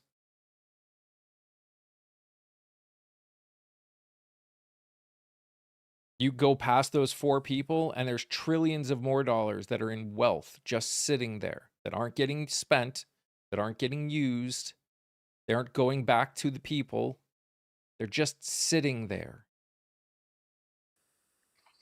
And it's And we learned of the robber barons in our history classes when we were in school, and the robber barons didn't have a fraction of the wealth that these people are now controlling, Mike. Not even a tiny fraction, even adjusted for inflation. it's insane. There's no reason. There's no reason for anybody. There ain't no way in this lifetime or the next 10 or 100 that they've done that much fucking work to be worth that much money. It's absolutely insane that there should be no reason why 4 people can be worth $1.5 trillion or whatever. A T, just having a T in front of it is absolutely insane. And then you hear the people that don't make any money say, but we can't not give them tax breaks. They're gonna cut the jobs. While literally they're doing all the things and they're still making record-breaking profits year after year. Go figure. Horses, we're trying to change it. That's exactly what we're trying to do by having conversations, by supporting people that want to change it, that are running for office, by voting. That's how we change it. And look, we live in a capitalist society, and I have no real problems with that. But capitalism has to come with regulations. Capitalism has to come with guardrails. When the guardrails go off, things go screwy. Let me give you some prime examples. 1929, the stock market crash. The 2008 recession. They got rid of guardrails, and what happened? Everything blew up. And we're getting rid of the guardrails right now as we speak. This is not sustainable. I didn't call you a monster. What is Yeah. happening? You know what? This is exactly what you all are pointing to and articulating very well, is that this is the result when you place profits over people. Because you can't, as we decide, like with all that wealth and all of this stuff, you can't spend all of that in your lifetime. You could throw it away, so to speak, but you don't need all of that. You don't need it. It's not necessary. So the only answer that leaves is greed. And when you care more about that than how someone is doing, or if they're able to eat or have a place to stay, then you're screwed. You are really, you're screwing people over, because what are you gonna do with all that? By the way, everyone, so Bewilder Kelly, who's in the chat, I did an interview of her, gosh, that had been about 3 weeks or so ago. She's the one who owns the small business of mushroom infused whiskey. So if that's something you're interested in, you should check her out. You should check out the video anyways and learn about her whole story, because it's pretty cool. But if you're also interested in the idea of mushroom infused whiskey, you should check her out. Well, I certainly like the whiskey part. Supposedly the mushrooms help make you better.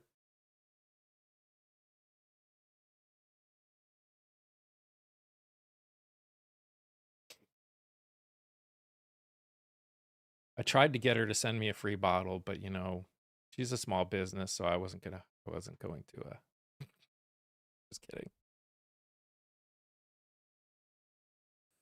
So horses I'm doesn't not kidding. She can send me a free bottle. Or you could just buy one. With pleasure. Horses doesn't like the fact that we're talking about capitalism No. because as a farmer they fed millions. So I have to say, if it doesn't apply, let it fly. But for most, to be frankly honest, capitalism has not helped Yeah. the majority of people in this country. And if that makes you upset, please sit and think about why are you upset about the fact that capitalism has been very harmful for a lot of people. It has not benefited everybody. So here's the thing, horses, and this is what we preach a lot in this community. So I am a male. I'm a Christian.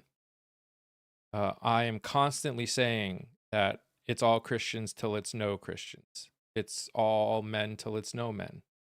And it's my job to show that there are ways that I can be different than what men and Christians have been in this country. Better than feudal, okay? Better than a lot of things. Right now, it's bad. Right now, it's really bad for a majority of people in this country. Sure, capitalism can be okay. I know if you asked Theory, she wouldn't agree with that. But again, name a better system. It's not better or worse. It's the way the system is currently working is bad. The way the system is currently working is causing tens upon tens upon tens of millions of people to not be able to afford to survive. And that's because of capitalism. That's because of unchecked capitalism. No system by its pure existence is good in any sense. Pure capitalism is not good. Pure socialism is not good. Pure communism is not good. Not even it's not good. It's not possible in a world of people that are imperfect, that tend to be greedy, tend to only think about themselves. Those systems without guardrails, without oversight in some way to protect from people that would use those systems against for their own selfishness and against other people, it wouldn't those just aren't any good. So what's better? A mixture. Capitalism, a lot of countries in Europe are democratic socialism. They have a lot of social safety nets, but they also mix capitalism in there. Again, is it perfect? No.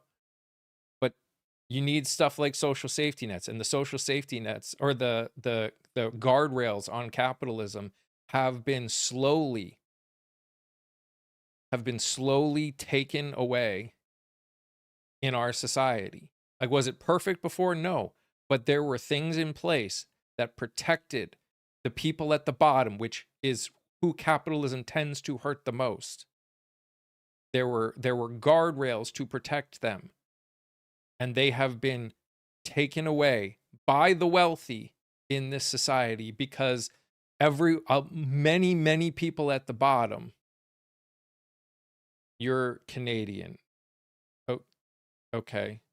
I mean, I appreciate you being here, but we're having a conversation about American the American economy. So and capital from Canadians that have come in here and talked, the Canadian system isn't perfect either. So again, we're just having a conversation, and I'm not sure 'Cause I saw something also earlier where they said something about manufacturing is not bad or something like that. Again, you're not. I don't. I don't know. Like if you're like what the point of that was, because manufacturing the way they were doing it here in this country and the fact that they get rid of manufacturing was absolutely bad. Do you know how many people are walking around or no longer walking around or missing parts of their hands and their fingers and their body from the what happened during manufacturing? It's not all that's cracked up to be. Barter whiskey for personal training. There you go, Kelly. Yeah, emphasis on the word guardrails. That's a very good way to put it. Every single time that we've gone through this many times in American society, in the 1880s, in the 1920s, under President Reagan, and now under President Trump, where we have affirmatively worked to remove guardrails to, quote, free up business. In each one of those instances, it led to disaster.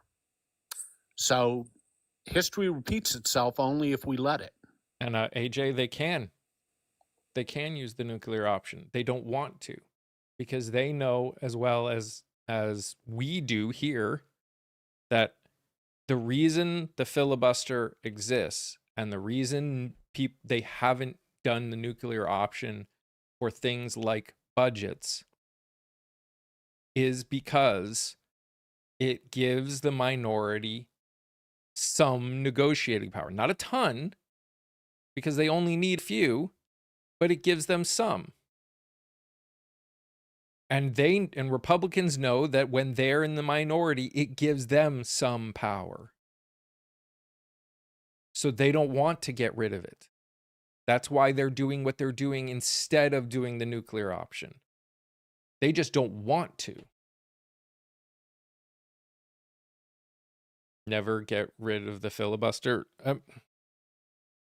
I think again, the problem with any of it is, the things like the filibuster is it as a Senate rule. It's not an actual rule. Not a law. Not written in the Constitution. I think there are a lot of changes that need to get made in the way our Congress runs. I don't think Congress should keep getting paid if they don't pass a budget. I don't think Congress should be allowed to have meetings on anything else until a budget is passed. Well, it would help if somebody would call the House back in session. Mm-hmm. Can't have Congress meeting on anything if Congress refuses to meet. Mm-hmm.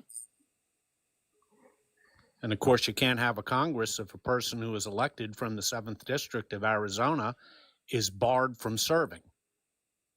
Make that make sense.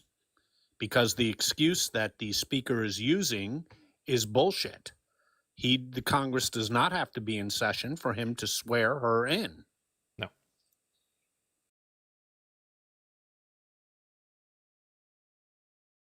I still, and I may be in the minority with this opinion, and that's okay.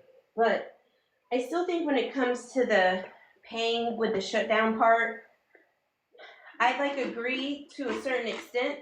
I think Mike Johnson shouldn't get paid, and his party shouldn't get paid. But I don't think it's fair to punish the Democrats when they're not the ones that can bring it back in session. They're not the ones that can bring it back to the vote.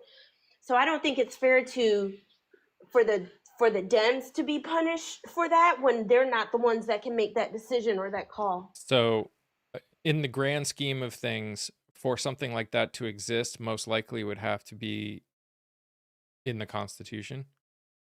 There would involve multiple changes. It could not be just something we add in the way it currently is, because for that reason, yes, I would agree. I think if you made it so if they don't pass a budget, they don't get paid, they are required to stay basically in Congress. They can sleep and they can go to Congress. They can't have committee meetings. They can't talk to the camera. They literally can't do anything else. Like, I don't know how you would word it. I don't even know if it's possible to word it. But the way I see it is we set it up where they can't do all of the bullshit that they're doing right now. The only thing they can do if there is not a budget is sit in the House and Senate, in Congress, and talk to each other and negotiate and get something passed. That is the only choice they have. And I think if we did that, it would get, I think it would get done, because right now they live on the idea of being able to, you know, grandstand in front of the camera. Well, actually, it doesn't have to be done vis-a-vis the Constitution. The House and the Senate have the authority to set their own rules. It could be done tomorrow. Well, what's lacking is the political will to do so. I also think that that Congress and Senate shouldn't have the ability to make up their own rules. So I that's a whole different issue. I think it's ridiculous that they can decide all of these things, that the way things work every like 2 years. And I think it's stupid.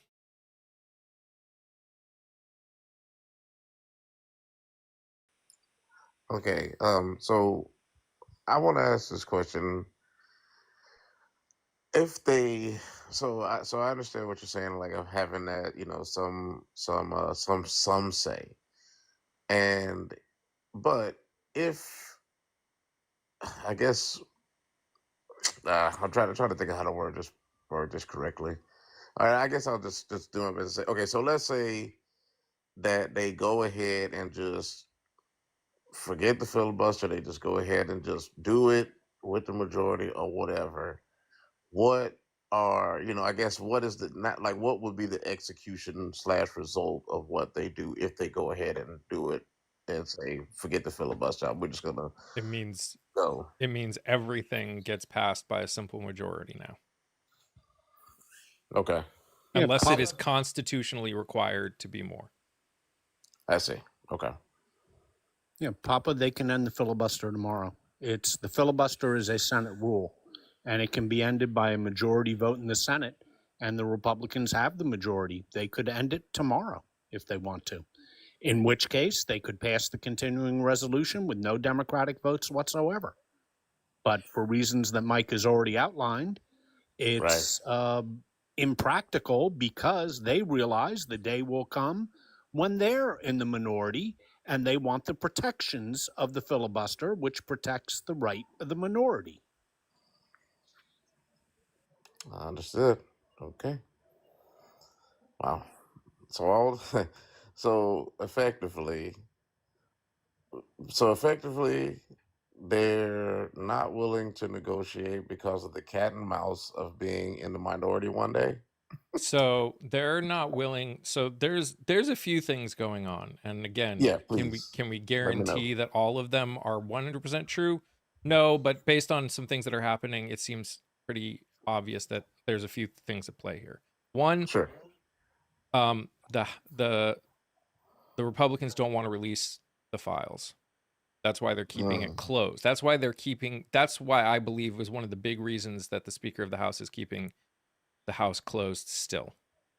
That being said, the reason that I think that basically what the GOP wants to do is, in terms of the shutdown, is try and do exactly what they did in the spring, which is use the desire for people not to be hurt to get the Democrats to vote. That's why Schumer gave in, was his desire to not have things get worse for the American people. That's why people got angry at him, because we told him it was going to get worse anyways, and that's exactly what happened. But that is why they're holding strong here. They know that there are things that are going to be hurting Americans, and they are standing, and they want all Americans, no matter whether you are Republican or Democrat, to not suffer. The GOP don't care about those things. They just want, if they did, they would have started working on this stuff 4 months ago when they could. So they are what the Republicans are doing. So it's like in those movies, or again, a lot of people in relationships, that it's unfortunately happened, where one person says, do this thing, or something negative is going to happen. And then when something negative happens, they say, well, this is because you didn't do what I told you to do. That's what the Republican Party is doing right now. They are basically being narcissists as a country. They're trying to control, and yeah. So there's a whole lot going on here, and unfortunately it's all we're in a perfect storm coalescence of bad right now. Gotcha. So all these events have culminated in this Yeah, result. Shugs, keep your eye on two important dates. Yeah. On November 1st, about 25 million Americans are going to find out what they're going to be paying for health care under the under the big beautiful bill, what they'll be paying for health care next year. That is when the Affordable Care Act releases the administration, the market exchange, releases the rates for 28 states. That will occur on Saturday, November 1st. That's going to create, people should be knowing, people probably have heard vague warnings of how much their health insurance is going to go up. The Kaiser Foundation says on average, it'll be different in every state, but on average, it'll go up 100 to 125%. People's premiums for next year, 100 to 125%. And when people see that, they're going to go berserk. Also, keep your eye on November 4th, when there are elections in New Jersey and Virginia. And if the Democrats win as is expected, that is also going to put an awful lot of pressure on the Republicans to come to some sort of resolution. And what's crazy is there are some people, I just saw a video this morning of a retired couple that said that they're in like the transition time. They've got like a little bit of time that they have to be on the ACA before they can be like on Medicaid. I forget which one is Medicare. Their premium is going from $454 a month to $2,252 a month. Wow. New Jersey's figures were released. 22 states run their own exchanges. New Jersey's figures, which were expected to be moderate because New Jersey kicks in for some of the Affordable Care Act, has instead, it is an average of 175% more for next year. 175% more. And it is especially true for people aged 55 to 65 who are getting hurt the worst. And the other thing, and what Kat is saying is also true. It is estimated that private insurance premiums are going to go up 25 to 30% on average because of the subsidies going away. Yeah, I will say, like, I've seen quite a few people actually on TikTok showing what their new, like, one family, their policy went from like $450 something a month to like $1,900 and some change a month. And I don't think, all these people that are in here bitching about it being a Democratic shutdown, I don't understand. That's an extra $1,500 that's going to come out of that person's paycheck. That means they don't have those $1,500 to buy food and pay other bills and do all of the things. Mm-hmm. This is not just like state stuff. This is like people's personal insurance. Yeah, and that's why I'm telling people to wait until November 1st, which is coming up in just a few days, because that is when the Affordable Care Act has to release their 2026 numbers, and they are going to be horrific. We've seen a few examples of it, and the reason you have some examples of it is because 22 states have already released their numbers. Now, it takes a while for people to go online and go on to the marketplace to take a look at plans for next year. But once they do, and they will start doing it on Saturday, once they do, they're going to be mad. So, Shug, this is exactly why Schumer is holding out for a few more days, because he knows that the hammer will pass to the Democrats. And then a few days after that are elections. And for anyone saying their private insurance is only going up 3%, it is going, again, I think some people don't realize how private insurance works. So you pay a premium, your company also pays a premium for your health insurance, which means if yours is only going up 3%, chances are your company is footing the bill, which is also less income. Yeah, that's less income for your pay raise next year. That's exactly right, Mike. So your share of it may only be going up 3%, which, by the way, I doubt, may only be going up 3%, but your company is paying it, and that leaves them less money for pay raises, quite obviously. Mm-hmm. Scott, you want to do the ad? Why, sure. Oh, we're right at the end. Mm-hmm. Whoa, we really pushed it this time. Look at that. Bean just said, I say we go universal health. You know what, Bean? I'm just happy you're here. Well, folks, this has been, as always, an informative and engaging conversation, and we have one person to thank for that, and that's your host, Mike. And if you take a look in the upper left-hand corner of your screen, you will see his name. But that's not what I want you to look at. I want you to look at that little orange heart right next to his name and tap on it for me. And you all know by now what's going to happen. A big old giant box is going to drop down, and on the right-hand side of that box, you're going to see 6 small rectangular boxes. Some will be blank. Pay no attention to those. Some, however, will be shaded in black. Please tap on those boxes. That way your content creator, Mike, gets points. And I know we're talking about all these increases in healthcare. Don't you wish there was something in it for you? Well, there is. You get the same amount of points that Mike gets. My God, where have you heard of a deal like that? And thank God Trump's over in China. Otherwise, he'd be taking that away from us, too.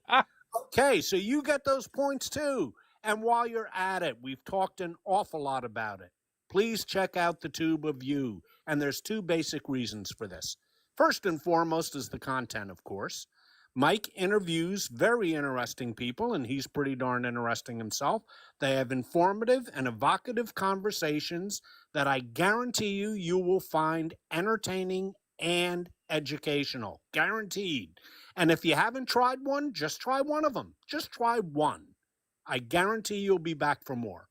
And there's a second reason, one that is more programmatic, I guess you would call it, and that is we just don't know what the future of this app is going to be like. We have some pretty good ideas with the new board of directors of TikTok, the new owners, and let's just say that is not looking as good as we could hope for. But we don't know. We hope for the best, but we have to prepare for the worst. So please get used to using the Tube of You. Mike has shorts there now. He has long-form content. The engagement over there, you're not filtered. You don't have to use this ridiculous Orwellian language we have to use over here. So there's a lot of benefits to it to yourself. So try it out. Just go over, get used to using it, because we have no idea what the future is going to be like on this app. Thank you, Ash. Thank you, everybody. Great job as always, Scott. Appreciate you. I'm gonna go ahead and get down. I'm getting ready. Gotta go get the cat food, get that ready so I can I'm going live today. My bad. I forgot to actually send the message to you guys yesterday. I sent it. I put it in my Discord. I saw it in your Discord, so I knew what was going on. Okay. Yeah, that was my bad, y'all. I had some stuff I had to do. But yep, I'm gonna go live in a few minutes with the kitties, and they got collars on now. So Kelly, by the way, I just saw that you became a sub. Thank you. I did not see it, and I'm sorry I missed it. Thank you very, very much for that support. How y'all y'all gonna let these fellas sit up here with 200 something coins and let the queen sit here in the middle at 100? How y'all gonna play me like that? Ain't that some shit? There you go. Laura's helping you out. Thank you, Laura. And Kelly. I love you guys. Love you too.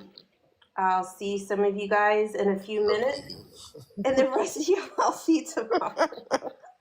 just know, all of my TikTok stuff goes directly into the bellies of these kittens. So anything y'all send, I appreciate. And Mike gets some of that too. So there you go. He gets a point. He gets some of our points too. Thanks, y'all. I appreciate you guys.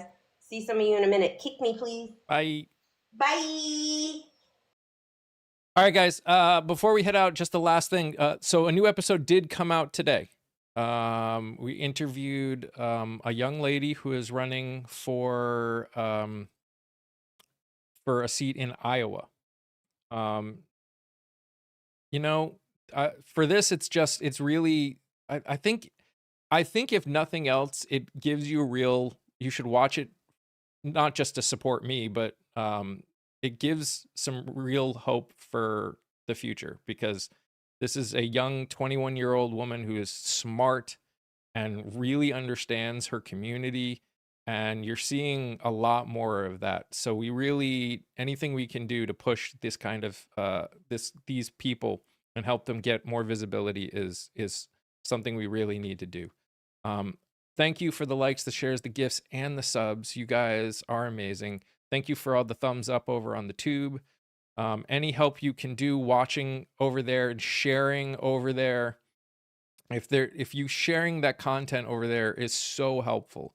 Like, I can't even describe how helpful it is. Like, I could tell that you guys shared the last video because the tube did a lot more work pushing that video out to more people. So I could tell that you guys were doing that. So thank you so much. And if you like it, please share it. Please engage with it. Thumbs up, comment, all of the things. I will see you guys tomorrow morning, and who knows what's going to happen then. And just so you know, if you're in the Discord, there is I think it's for another day or two. I'm going to have one day a week be something more fun, because I think people are starting to get really tired. Like, there's just a lot less talking in there. There's a lot less talking in general on this, because I think it's exhausting, and I understand it being exhausting. So I want to do something a little more fun. So in the general channel, there's a poll where you can put a day of the week that you feel like you can vote on what day of the week you want to be the day that's more fun, and you can put in there like ideas of things that would be fun for you guys to do, that you think would be fun to watch and be a part of. So any help with that would also be great. I'll start that next week. So, all right. You guys are amazing just the way you are, and I love you all very much. Stay safe, stay healthy. Remember to sing, laugh, dance, smile, do something that makes you happy. Bye, guys. Thank you, Patty. Bye, guys.